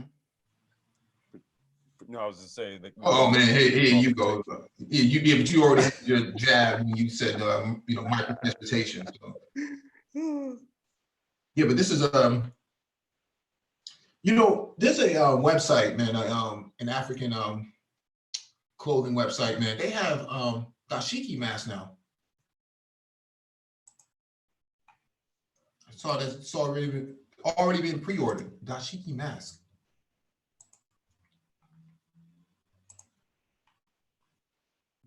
Yeah, I actually seen some of those as well. Someone sent me some photos the other day of some masks. I guess there seems to be a big business. There seems to be a little area of business folks are finding some entrepreneur success in is developing masks. So hey, I'm not mad at them. So All right, let me jump to this next article from fastcompany.com. If we don't act now, healthcare supply shortages will continue long after coronavirus. Each day, the headlines remind us of the desperate shortage of medical supplies to fight the coronavirus. Healthcare workers are forced to treat patients without proper protection gear. Manufacturers are scrambling to produce ventilators and masks, and rumors about unproven treatments lead to runs on drug supplies. While healthcare policy and business leaders are raced to address these urgent needs, there's a brewing storm on the horizon for our healthcare system that we must not ignore. People's everyday medical concerns didn't disappear with the coronavirus, and they can't be put on hold indefinitely. At the same time, supply chains throughout the world have been disrupted as factories remain shuttered or shift their production to coronavirus supplies. Fighting the coronavirus pandemic must be our first priority, but we also need to anticipate broader destabilizations in the healthcare supply chain that will ripple out in the coming months as supplies are exhausted and manufacturers struggle to meet heightened demand. If we don't turn our attention to these cascading problems, we may wake up and find ourselves unable to fill prescriptions for chronic conditions or secure surgical supplies to treat accident victims or usher newborns into the world. We must act now to head off a healthcare supply shortage that could be even broader and deeper than the ones we're currently facing. Hospitals are among the most resource-dependent organizations in our economy, producing virtually nothing while consuming a steady stream of supplies from outside sources. My research has found that, on average, supplies make up 15% of total hospital expenditures, though this can be as high as 30 to 40% in hospitals that perform surgery frequently. In recent years, hospitals have tended to focus on supplies as a cost sink that should be managed as sparsely and efficiently as possible. This lean, just-in-time approach doesn't allow for stockpiles of ventilators and masks for unlikely events such as the current pandemic. It also leaves hospitals unprepared for other supply shortages headed our way. Many of the non-urgent medical procedures that have been suspended, such as cancer surgeries, cannot be postponed for long without harming patients. When these procedures can no longer be delayed, will hospitals have the personnel, personal protective equipment, surgical supplies, and hospital beds to perform them? What about the sedatives, anesthesia, and painkillers they need? We are already seeing shortages as demand for these drugs, which are needed to put COVID-19 patients on ventilators, spikes 50% in March. Other pharmaceutical shortages are likely to emerge in the coming months. We've witnessed runs on hydroxychloroquine after President Trump touted the drug as an unproven treatment for COVID-19, making it difficult to find for patients who regularly take it for lupus and rheumatoid arthritis. In addition to demand spikes, the pharmaceutical industry may face supply shortages as existing production operations around the globe are disrupted. India, for example, exports more than $20 billion in pharmaceuticals each year, and the country is staring down the barrel of its own growing coronavirus crisis. The pharmaceutical industry struggled with similar problems after Hurricane Maria, when companies with factories in Puerto Rico faced major disruptions, in some cases losing entire production capacity for months. Through all of this, the healthcare system's human resources are being depleted as workers on the front lines are pushed to the breaking point. Yet, even as states turn to retire healthcare workers and new graduates to help fight the coronavirus, practitioners who specialize in elective procedures are being laid off. According to the American Hospital Association, many healthcare organizations are struggling financially as their usual sources of revenue from outpatient visits and surgeries have been interrupted.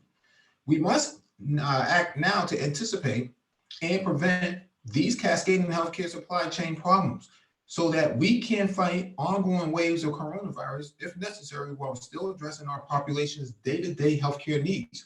The White House Coronavirus Task Force, FEMA Supply Chain Stabilization Task Force, and other federal and state efforts to coordinate supply chains should focus not only on the most urgent needs, but also on anticipating and responding to the challenges on the horizon.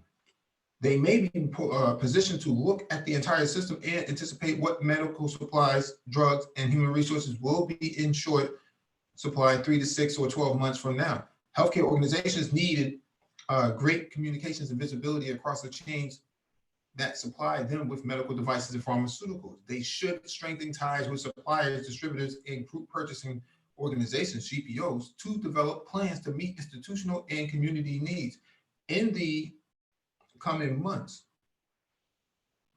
Producers and supply chain intermediaries should be more transparent about their supply levels and their contingency and risk management plans. That would be best suited for blockchain. As many hospitals are overwhelmed with immediate concerns, they may need to reinvigorate state hospital associations to act on their behalf. There is also an important role for peak use companies that rent equipment like ventilators for hospitals to facing periods of unusual demand. There has been surprisingly little mention of these organizations recently, and we need to better understand their capacity to supply hospitals in the coming months. So, healthcare workers being laid off, not enough supplies. What's going to happen, Dr. Phoenix? I mean, this is a natural. This is just really a natural progression of the situation. Again, this is going to be our reality for at least the next 2 years, at least. You know, unfortunately, because again, Black folks don't think this stuff is serious, and you know, there's all these whatever variables Black folks come up with. This is your reality. This is the reality that we're dealing with here. You think about medications like I think your Black folks are opioids. taking it seriously now. Let him finish. You think about medications like your opioids. Most of your opioids and your cancer medications come from China. Yeah. That's what a lot of folks. Most of your antibiotics come from China. So this is something that right now it is in our best interest as a global community to work together, irrespective of whatever questions we have about China.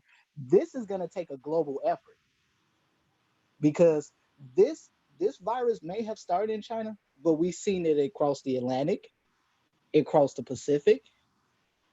It certainly doesn't distinguish between whether or not you're Black, you're the master race, versus all these other folks. No. This is a problem that is affecting not just the United States, but globally, because everyone is going to pull resources from the same pool. Period. Hey, Dr. Phoenix, I just want to ask, isn't this hitting us disproportionately hard here in this country now? Absolutely. Look, we already know most Black folks work in the service industry. They work in the gig economy. You know, you work in these factory jobs. Most of these jobs require you to be someone in close proximity to each other. You know, so and then you think about the fact that Black folks are overrepresented in the most common chronic conditions: diabetes, heart disease, hypertension, cancer. And you think about all of because cancer is still going to happen. Black folks are still going to have diabetes, because we know that diabetic patients are probably some of the highest risk patients in terms of developing complications from the coronavirus. But hypertension, Black folks are certainly overrepresented in those two major areas right there. Cardiovascular disease, heart attacks. Again, Black women, heart attacks is the #1 cause of death for Black women. It's the second cause of death for Black men.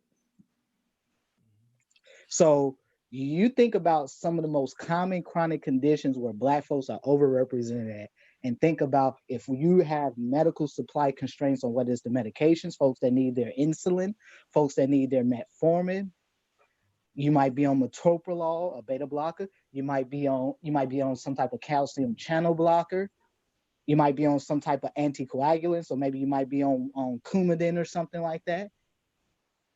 You know, these are all medications where folks, you know, having supply constraints in various countries, and specifically China, will have a rippling effect globally, but more importantly on Black folks. Because again, we already know the equation here. White folks get the flu, Black folks get pneumonia. The COVID. Oh. That's why I'm saying, you know, a lot of Black people who are thinking, hey, this is not going to affect them. I don't know, man. You know, like I said, I've had some friends. I've had 2 friends, one who died, one who didn't. But They were in their mid-50s. One was in his early 60s. And this one brother who died, he was grossly overweight, very wealthy, a lot of money, and I have a lot of friends. Most of my friends are very, very wealthy people. And it's hitting guys who have money. It's hitting folks who don't have money. It's in the Black community. It's kind of scary, man. We're getting hit. We're getting hit hard, especially Black men. We are getting hit hard. And this is something that we have to talk about. This is not a joke. No, you're correct, Nago. And I think in general, this virus tends to hit men the hardest as opposed to women. There's a number of studies that at least that suggest that, and there's nothing conclusive as to why that may be the case. But again, when we're looking at how this current situation is affecting Black people, this is why there needs to be this wholesale pushback on this idea that Black folks are somehow inherently special. We're immune to it. We're only getting it because we're around white folks. No, bullshit.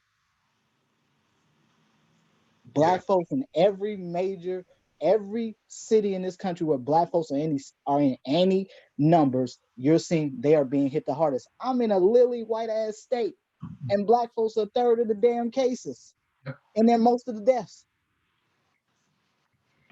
I'm in a state that's 92, damn near 93% white. So I mean, this silliness that it has to stop, brother. It really does. No, Because it does. The kind of talk you're right, man. That talk is crazy because I'm not seeing this immunity we have, and I'm not seeing it. I'm not seeing any of that. I'm seeing us being quite immune as opposed to immune to this, and we're getting torn out of the frame. And like I said, this one brother who I knew, he was overweight, but he had just closed a commercial real estate deal about a year and a half ago. I guess he made me about $6-7 million.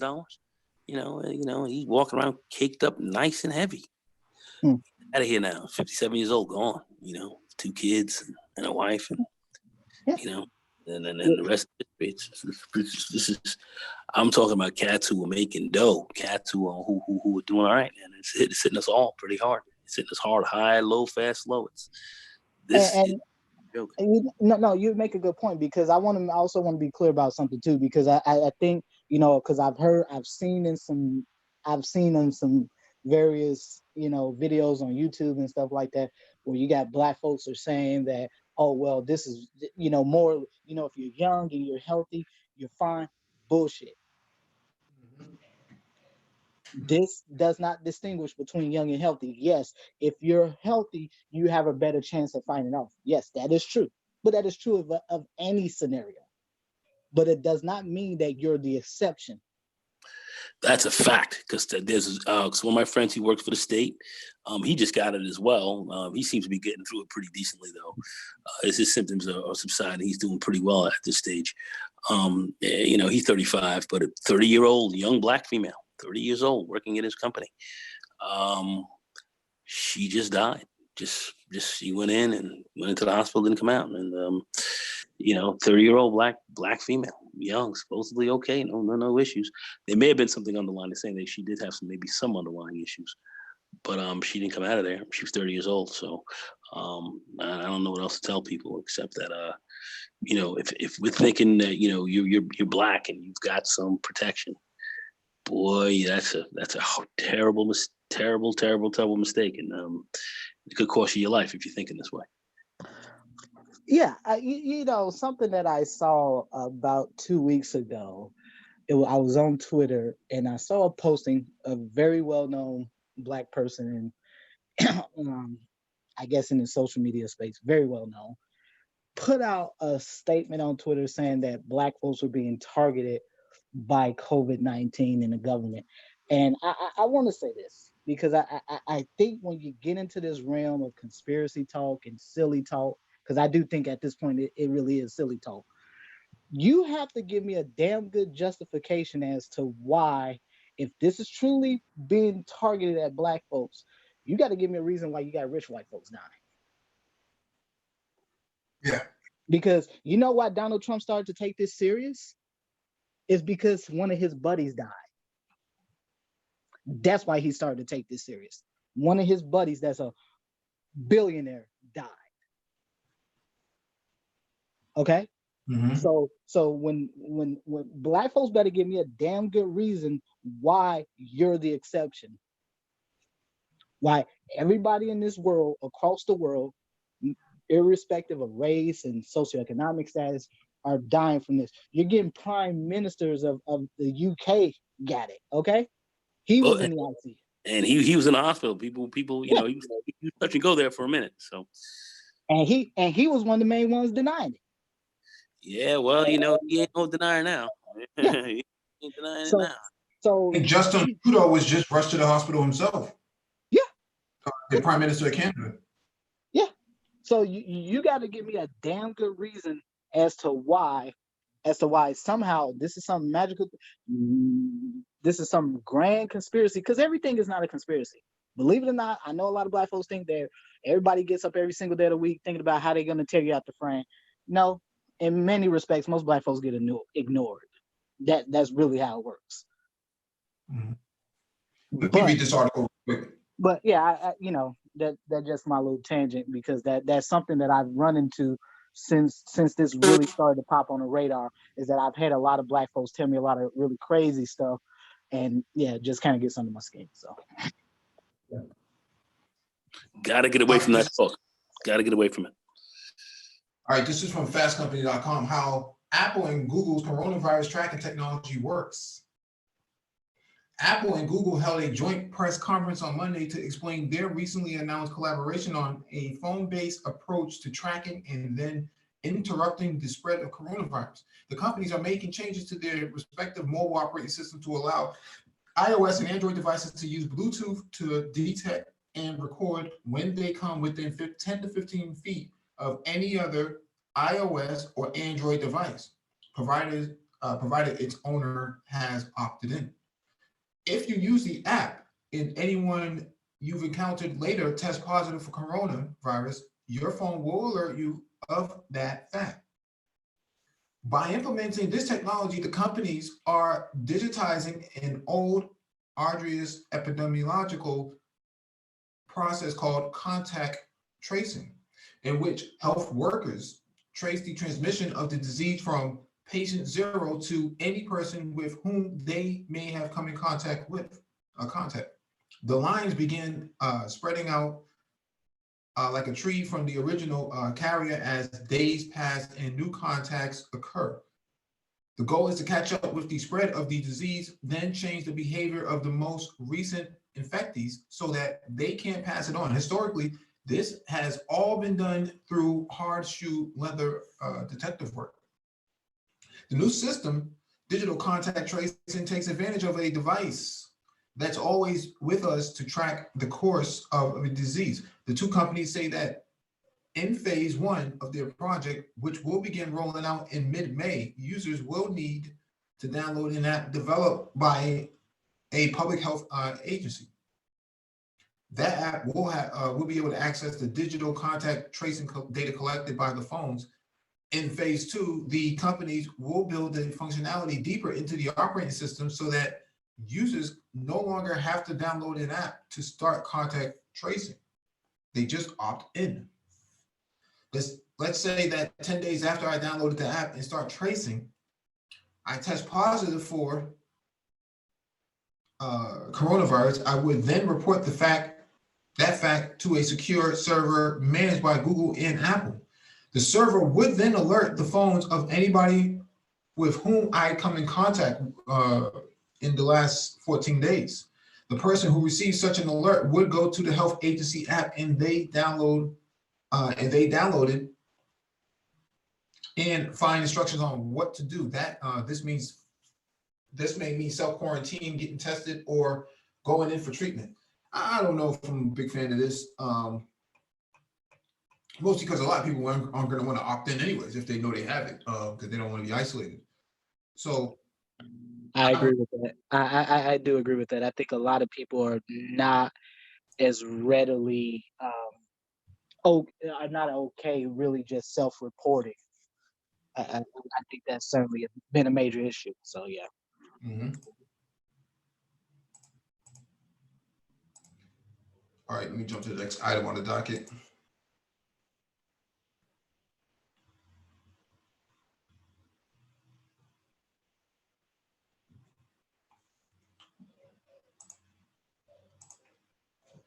All right, this is from ZDNet. AI runs smack up against a big data problem in COVID-19 diagnosis. For all the frantic effort to coordinate life-saving work around the globe during the COVID-19 pandemic, the digital age finds itself hampered in one very specific respect. Information. Teams of artificial intelligence researchers are trying to bring decades of technology to bear on the problem of diagnosing and treating the disease, but the data they need to develop their software program is scattered around the globe, making it practically inaccessible. The painful lack of data is evident in one particular use case for AI, the development of diagnostic tests for COVID-19 based on X-rays or on computed tomography, CT scans of the lungs. While definitive tests for the disease are genetic tests called RT-PCR. Those tests have been notoriously short supplied in many parts of the world, including the US. An alternative is an X-ray or CT scans. X-rays in particular are widely available throughout the world, and the results come back much quicker than RT-PCR. There's a common belief that CT scans are more sensitive than RT-PCR, a potential advantage of using them. Analyzing X-rays and CTs takes time. So numerous scholars around the world have put together so-called deep learning neural networks that can compute whether there are anomalies in the scans. The idea is to ease the burden of radiologists suddenly inundated with the COVID-19 patients. Triaging the scans as a kind of first pass can yield a preliminary analysis, and that can place priority cases at the head of the radiologist's workflow. Articles have circulated describing amazing successes, particularly in China, of a number of AI diagnosis projects, including Chinese software maker InferVision, Chinese insurance firm Ping An's healthcare division, Chinese search giant Alibaba, Chinese tech startups DeepWise Technology and iFlyTech. Media stories make it around as if AI is a miracle technology that can be turned on and start churning out diagnosis. The result is less than zero rate, and despite some success, numerous efforts face challenges, with the biggest issue being the access to data, especially with a novel disease such as COVID-19, which is distinct from other pulmonary infections. The presence of distinguishing features isn't always conclusive. The analysis needs to be tweaked for the novel condition. We see great potential of this technology, but they are slowing in deployment, according to Wei Zhu of the Institute of Interdisciplinary Information Sciences at Tsinghua University in Beijing, China, who answered questions from ZDNet in an email. Zhu is with a team of over 30 researchers who built a deep learning system to read CT scans that was deployed in 16 hospitals in China, including in Wuhan, and that achieved a rate of 1,300 screenings per day. Wow. That initial success has come up against the reality that it can be hard to move forward in some countries. With the situation in China having abated, we are in a progress of deploying the system in Europe, but the process has been slow, wrote Zhu. So this is, this is where data science comes in. Artificial intelligence, data science comes in, machine learning. We've talked about, tech helping out in this area, but a lot of people don't really realize how, this is a really deep article. I can't go through all of it right now, but artificial intelligence, machine learning, reinforcement learning, deep learning, data science, Python, R, these are the sort of skill sets you're going to need going forward. It's not about fixing computers at Best Buy and Geek Squad anymore. It's a new sort of ball game now.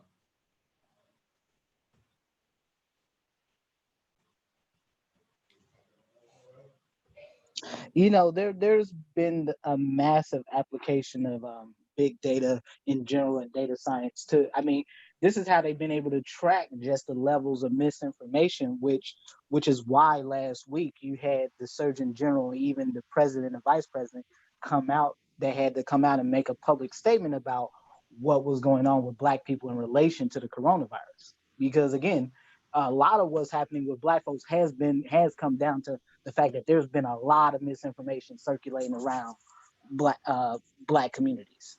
Mm-hmm. And so that's why you had this, that's why there was this very public statement from both the Surgeon General and the president and the vice president and some other professionals, even including Dr. Anthony Fauci and stuff like that. So because again, this is what happens when people don't believe stuff is real, and you get a lot of voices out here that are really saying stuff that isn't true. Is that again, Black folks don't understand that we're one of the highest risk groups in this country, period. Whether you look at just the state of general health among Black people, this is why you can see young Black people in their 20s and 30s dying. I don't know how many times I've talked about on the panels how many brothers I know that have had strokes in their 30s. Got high blood pressure. They already in kidney failure and they're 32, 33 years old. And so again, you think about just sort of the convergence of the fact that Black folks generally have less economic resources. They live in worse neighborhoods. And you really see this major convergence of all these public health issues and how big data is being applied to one dealing with sort of this misinformation. They're having the CDC set up a whole department that's designed to counteract a lot of the misinformation that was happening on the internet. And so they had their data scientists that really, they've been scouring all through social media and various websites and stuff like that, trying to debunk a lot of this stuff. Information warfare. Yeah, I mean these are really the tools. These are the new tools of the 21st century. Mm-hmm. Let me get to this next item on the docket from fastcompany.com. What is an N99 mask and should you buy one? Saw one of these recently. By now, you probably know more about the N95 respirators than you thought possible. In the midst of the coronavirus pandemic, these masks have become life-saving tools to medical personnel and other frontline workers in the fight against COVID-19. But lately, you may have spotted ads for N95 or R95 masks. No, that's not a typo. Here's a short guide to what they are. What is a respirator? Let's start with the basics. All of these masks are respirators. Rather than surgical masks, while surgical masks fit loosely on the face, allowing particles to enter through the sides, respirators are designed to create a seal around the face so they filter out the most particles. Respirators provide the best possible protection in the midst of the current crisis, which is why governments and hospitals have been racing to buy them for frontline workers. This has led to a global shortage of N95 masks. Respirator names consist of a letter and a number. The letter N, R, or P refers to whether the mask is resistant to oil-based particles such as solvents or pesticides.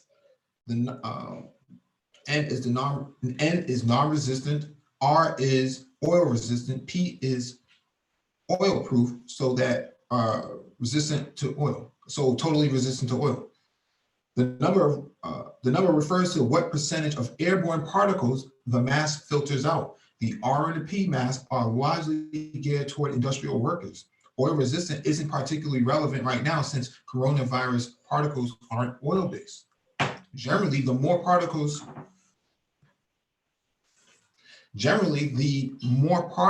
the respirator filters out, the harder it is to breathe when wearing the mask because they let in less airflow. Some respirator masks are equipped with a one-way valve that allows the wearer to breathe out, but filters out particles that are in the air breathed in. This isn't a great option in the current crisis because if you happen to be an asymptomatic carrier of the virus, you would be breathing out virus-laden particles. Without this valve, many people report that it's harder to wear higher filtration masks for a long time without feeling suffocated. Even N95 masks are meant to be worn for a limited period of time. After a while, particles get stuck inside the filter, making it hard for the wearer to breathe. The classification system was developed by a National Institute of Occupational Safety and Health, which approves masks and has a running list of approved manufacturers. In non-pandemic times, respirator masks are primarily worn by workers who are exposed to dust filled with dangerous particles, such as those in construction and mining.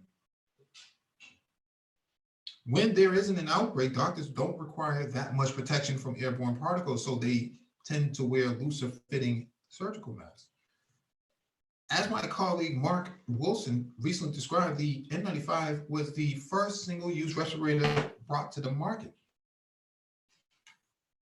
It was developed by 3M and introduced in 1972. Over the years, dozens of other manufacturers started producing it. It remains the most popular mask on the market because it hits the sweet spot of breathability and filtration. Healthcare workers can't keep the mask on while seeing patients in a COVID-19 ward without struggling to breathe. That's harder to do with a mask with higher filtration. Should you buy an N95 mask? The average person sheltering in place should not buy N95 respirators. All N95s on the market should go to the front line of the fight against the coronavirus. But when it comes to N99, N100, P99, or P100 masks, it's a bit more complicated. If you're a lay person sheltering in place and only occasionally go out for essential errands, you likely don't need one of these masks. And even though they aren't ideal for healthcare workers because they are difficult to breathe in, the N95 shortage has left many frontline workers desperate for any kind of respirator. One of these higher filtration masks might be the best option. So N99, have you ever heard of that, Dr. Phoenix? N99. No, that's certainly a new one. That's certainly a newer one. But definitely, I think now just sort of given just really the fact that we're going to need more sophisticated means of protecting ourselves, healthcare providers, professionals are going to need more sophisticated means of protecting themselves. This is a very logical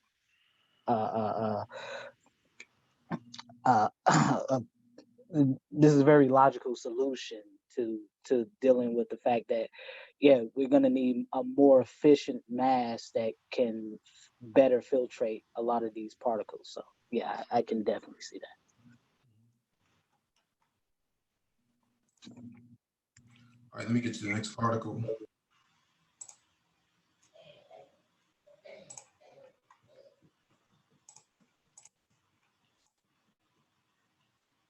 All right, this is from statnews.com. Digital health startup scored a critical cash infusion at the start of this year. As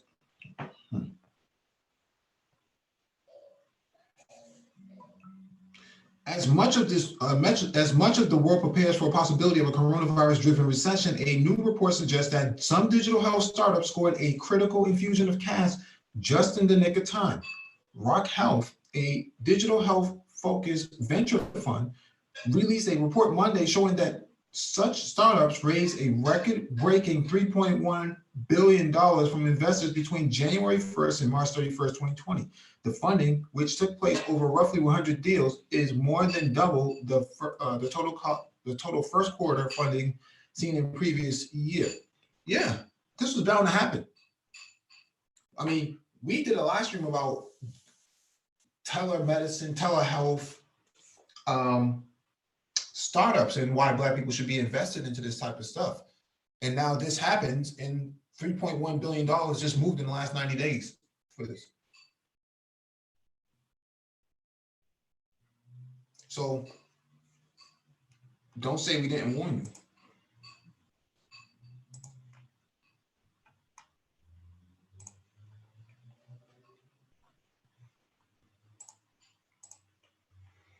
All right, move on to the next article. Really quickly, brother. I think it's important to point out that, this is a very dynamic situation. So things are changing. Mhm. At the beginning of this year, there was never, no one would not even be thinking that by May, the country would be on lockdown and basically the world would have been brought to a standstill.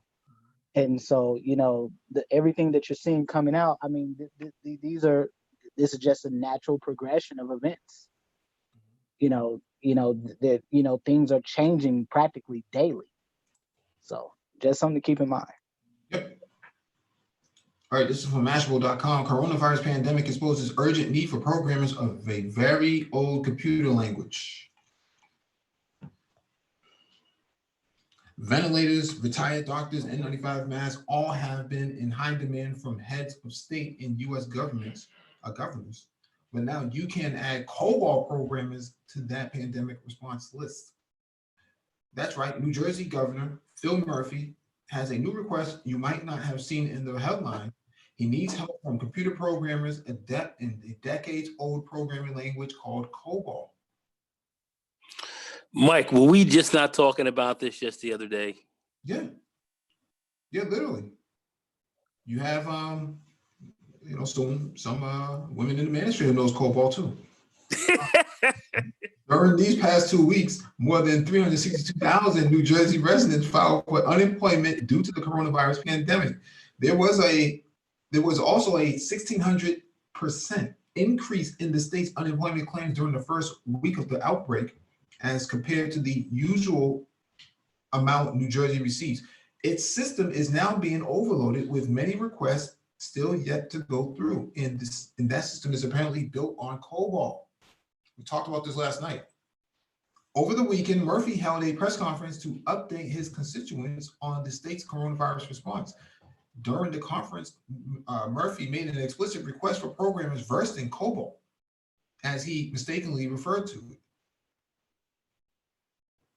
On our list of volunteers, not only do we need healthcare workers, but given the legacy systems, we should add a page for COBOL. Computer skills, because that's what we're dealing with in these legacies. While the request may have gone over most people's heads, many programmers knew what Murphy was talking about. He was referring to COBOL, an antiquated computer programming language that dates back to 1960. COBOL, for those who are unfamiliar, is a computer language that is over 60 years old and was once the staple of software development across the industry and government. Explained cybersecurity expert Joseph Steinberg in a post on his website. By the late 1980s, however, it had become sufficiently obsolete that many universities did not even include it in their computer science curriculum. Even though most developers are no longer using COBOL, and many young programmers have never even had to, a report from 2017 found that over 220 billion lines of COBOL code are still in use. COBOL, by the way, stands for Common Business Oriented Language. And that's what it was used for. A whopping 95% of the ATM swipes are powered by COBOL. And 43% of the banking systems are built on legacy programming language, according to the study that's just a few years old. We talked about this earlier this week. Actually, we talked about it on Thursday. Financial institutions like Bank of America, Citibank, and JP Morgan are all require COBOL programs to keep its systems up and running. Each day, $3 trillion in commerce is handled by COBOL code. The programming language was even updated in 2014 due to just how much these business transactions rely on it. But it's not just the businesses that are dependent on COBOL, just like New Jersey's unemployment system. Many government agencies were built on programming languages too. The Social Security Administration, for example, maintains 60 million lines of COBOL.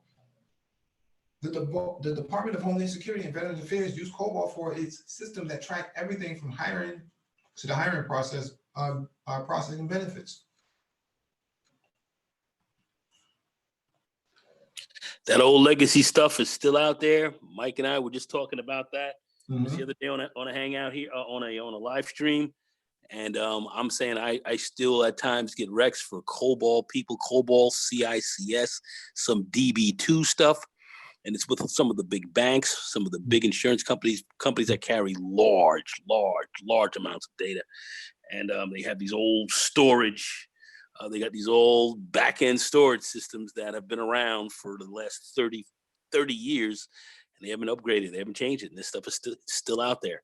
And the Russians tend to be pretty heavy in this area right now. The Russians still are dealing with this stuff, and they tend to come here and learn English and all that, but they tend to be pretty good with this COBOL because they have a lot of that stuff, of course, over there in Russia. So they have that stuff here as well, and they're good with it, and they work with these companies and banks and stuff. But that's what's going on. So yeah. Getting those COBOL skills, which is a very old language. Folks can say it's archaic, but what's old is new. It is what it is.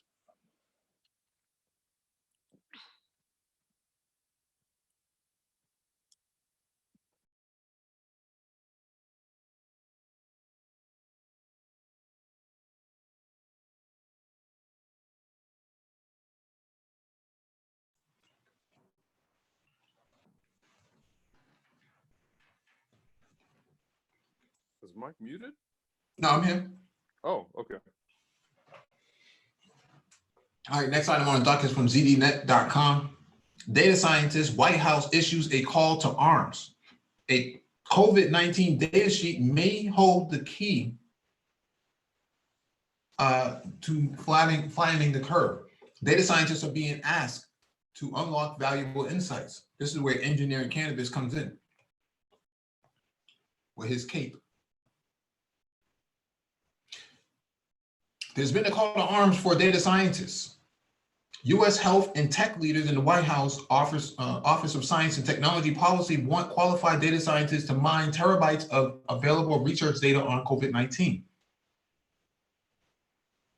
To give scientists easy access to the research, a database has been uploaded to the centralized hub named COVID-19 Open Research Dataset.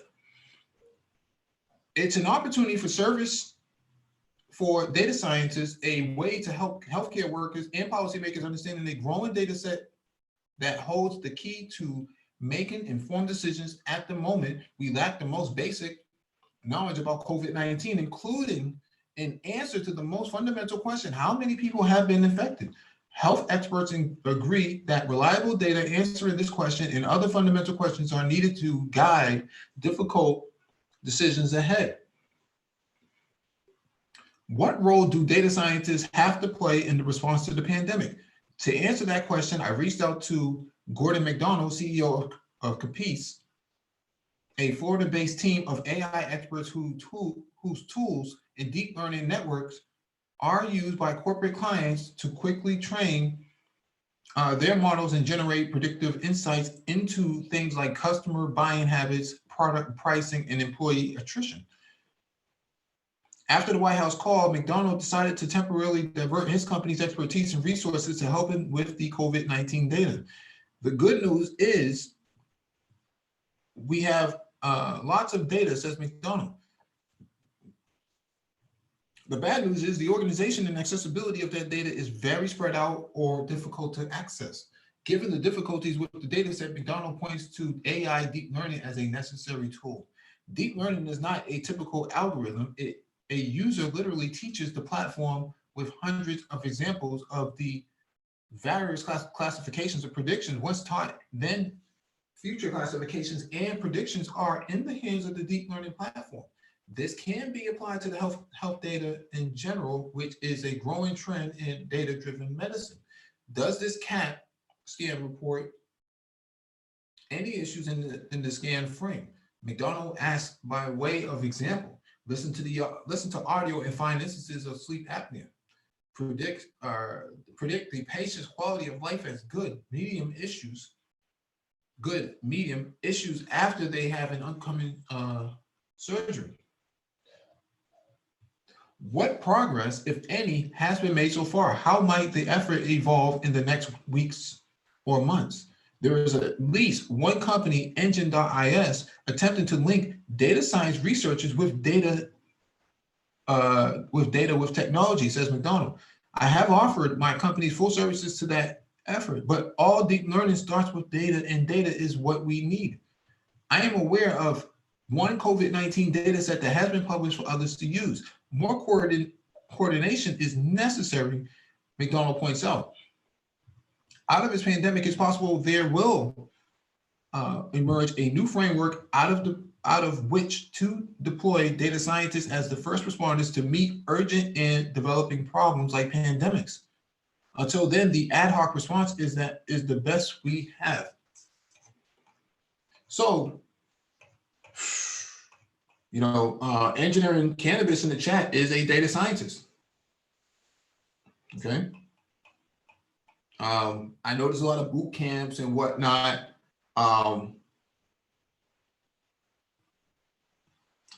You know, that you know, can get you up to speed on, you know, coding and data science and AI and machine learning and stuff like that. But, you know, these are long-lasting careers in fourth industrialization, data science, artificial intelligence, machine learning, you know, cloud computing, things like that. That's what the country needs. I mean, in terms of a invisible war that we're seeing right now through this pandemic, all the people necessary, all the personnel that's going to be necessary to go up against this don't carry guns, man.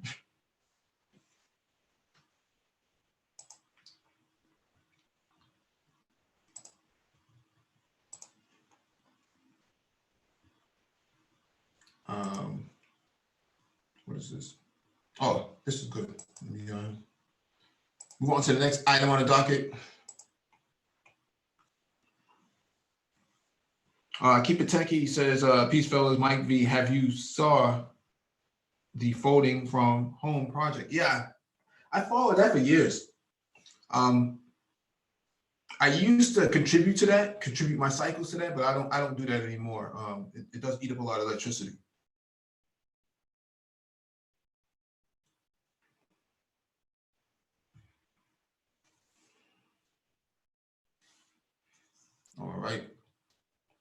All right, this is from rreviews.rstudio.com. COVID-19 epidemiology with R.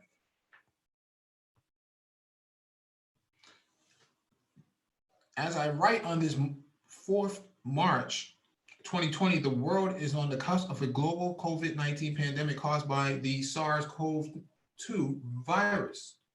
Every news report is dominated by alarming and ever-growing cumulative counts of global cases and deaths due to the COVID-19. Dashboards of global spread are beginning to light up like Christmas trees. For our users, an obvious question is, does R have anything to offer in helping to understand the situation? The answer is yes, a lot. In fact, R is one of those tools of which for outbreak epidemiologists, and a quick search will yield many R libraries on CRAN and elsewhere devoted to outbreak management and analysis. This post doesn't seek to provide a review of the available packages, rather it illustrates the utility of a few of the excellent packages available in R epidemics consortium suite, so R Recon, as well as the use of base R and Tinyverse, packages for data acquisition, wrangling, and visualization. This post is based on 2 much longer and more detailed blog posts I have published in the past few weeks on the same topic, but it uses US data.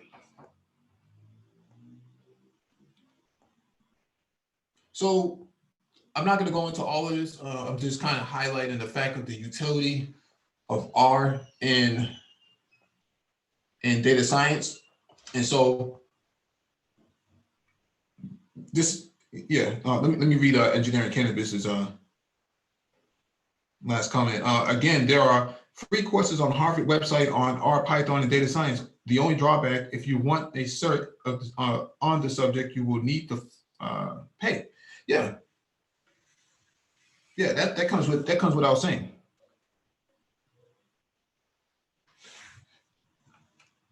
So engineering cannabis is the resident data science person in the chat, and he has nothing but good to say about data science. We'll pick up this last item on the docket before we close out. Coronavirus Tech Handbook. The Coronavirus Tech Handbook is a crowdsourced library for technologists, civic organizations, public and private institutions, researchers, specialists of all kinds working on response to the COVID-19 pandemic. It is a rapidly evolving resource with thousands of expert contributors. So there's nothing to really read here. I just wanted to make sure I highlighted the tech handbook, because it's very important if you do data science or AI or cybersecurity or any sort of computing, IT. It's a source for COVID-19. It's a repository for COVID-19 for tech people. Tools for engineers and manufacturers, ventilators, masks, PPE, sanitizers, other hardware designs and do-it-yourself. Tools for healthcare workers, doctors, protocols, lab findings, ICU, nurses,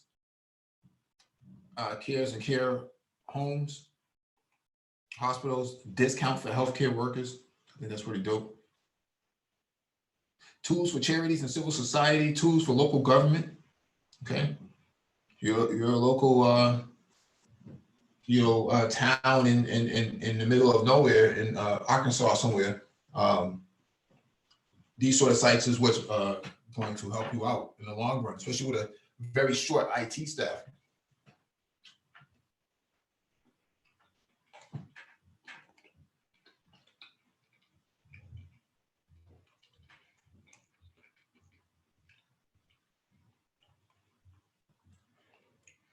Tools for researchers, vaccine development, science and research, tools for researchers,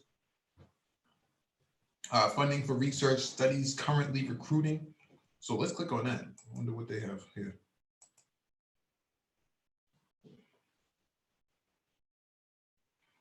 Studies for currently recruiting. Mental health are gathering together vetted high quality online mental health research studies looking for participants.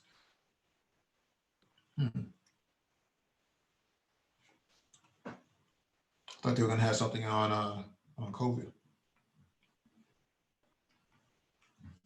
Let me see. Tools for policymaking. This is an excellent resource here. Yeah, that's why I just want to go over this real quick, because I think this would be beneficial for a lot of people. People with pre-existing health conditions, tools for the sick. This is really good stuff. Whoever put this together, man, hats off to them. This is definitely an open source project, so I will leave it at that.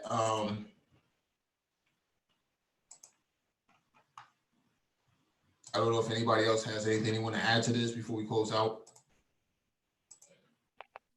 No, thank you. No, thank you again, brother. Appreciate the opportunity to share what I know.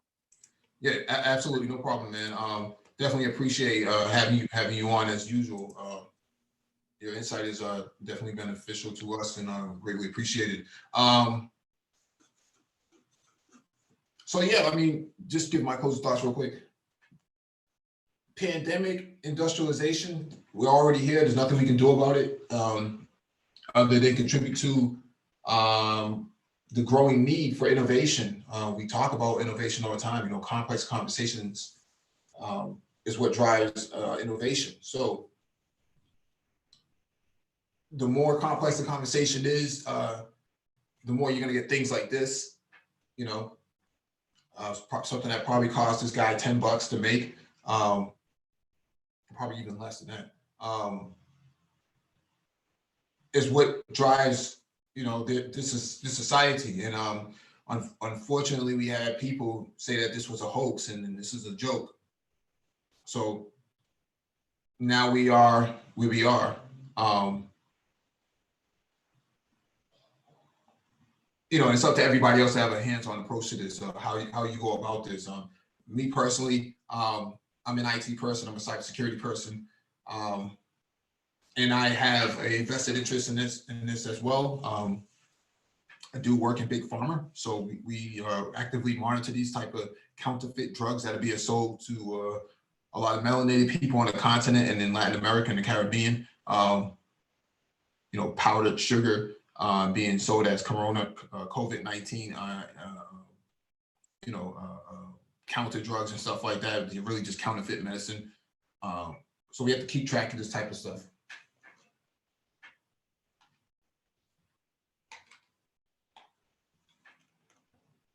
But yeah, peace and shalom to everyone.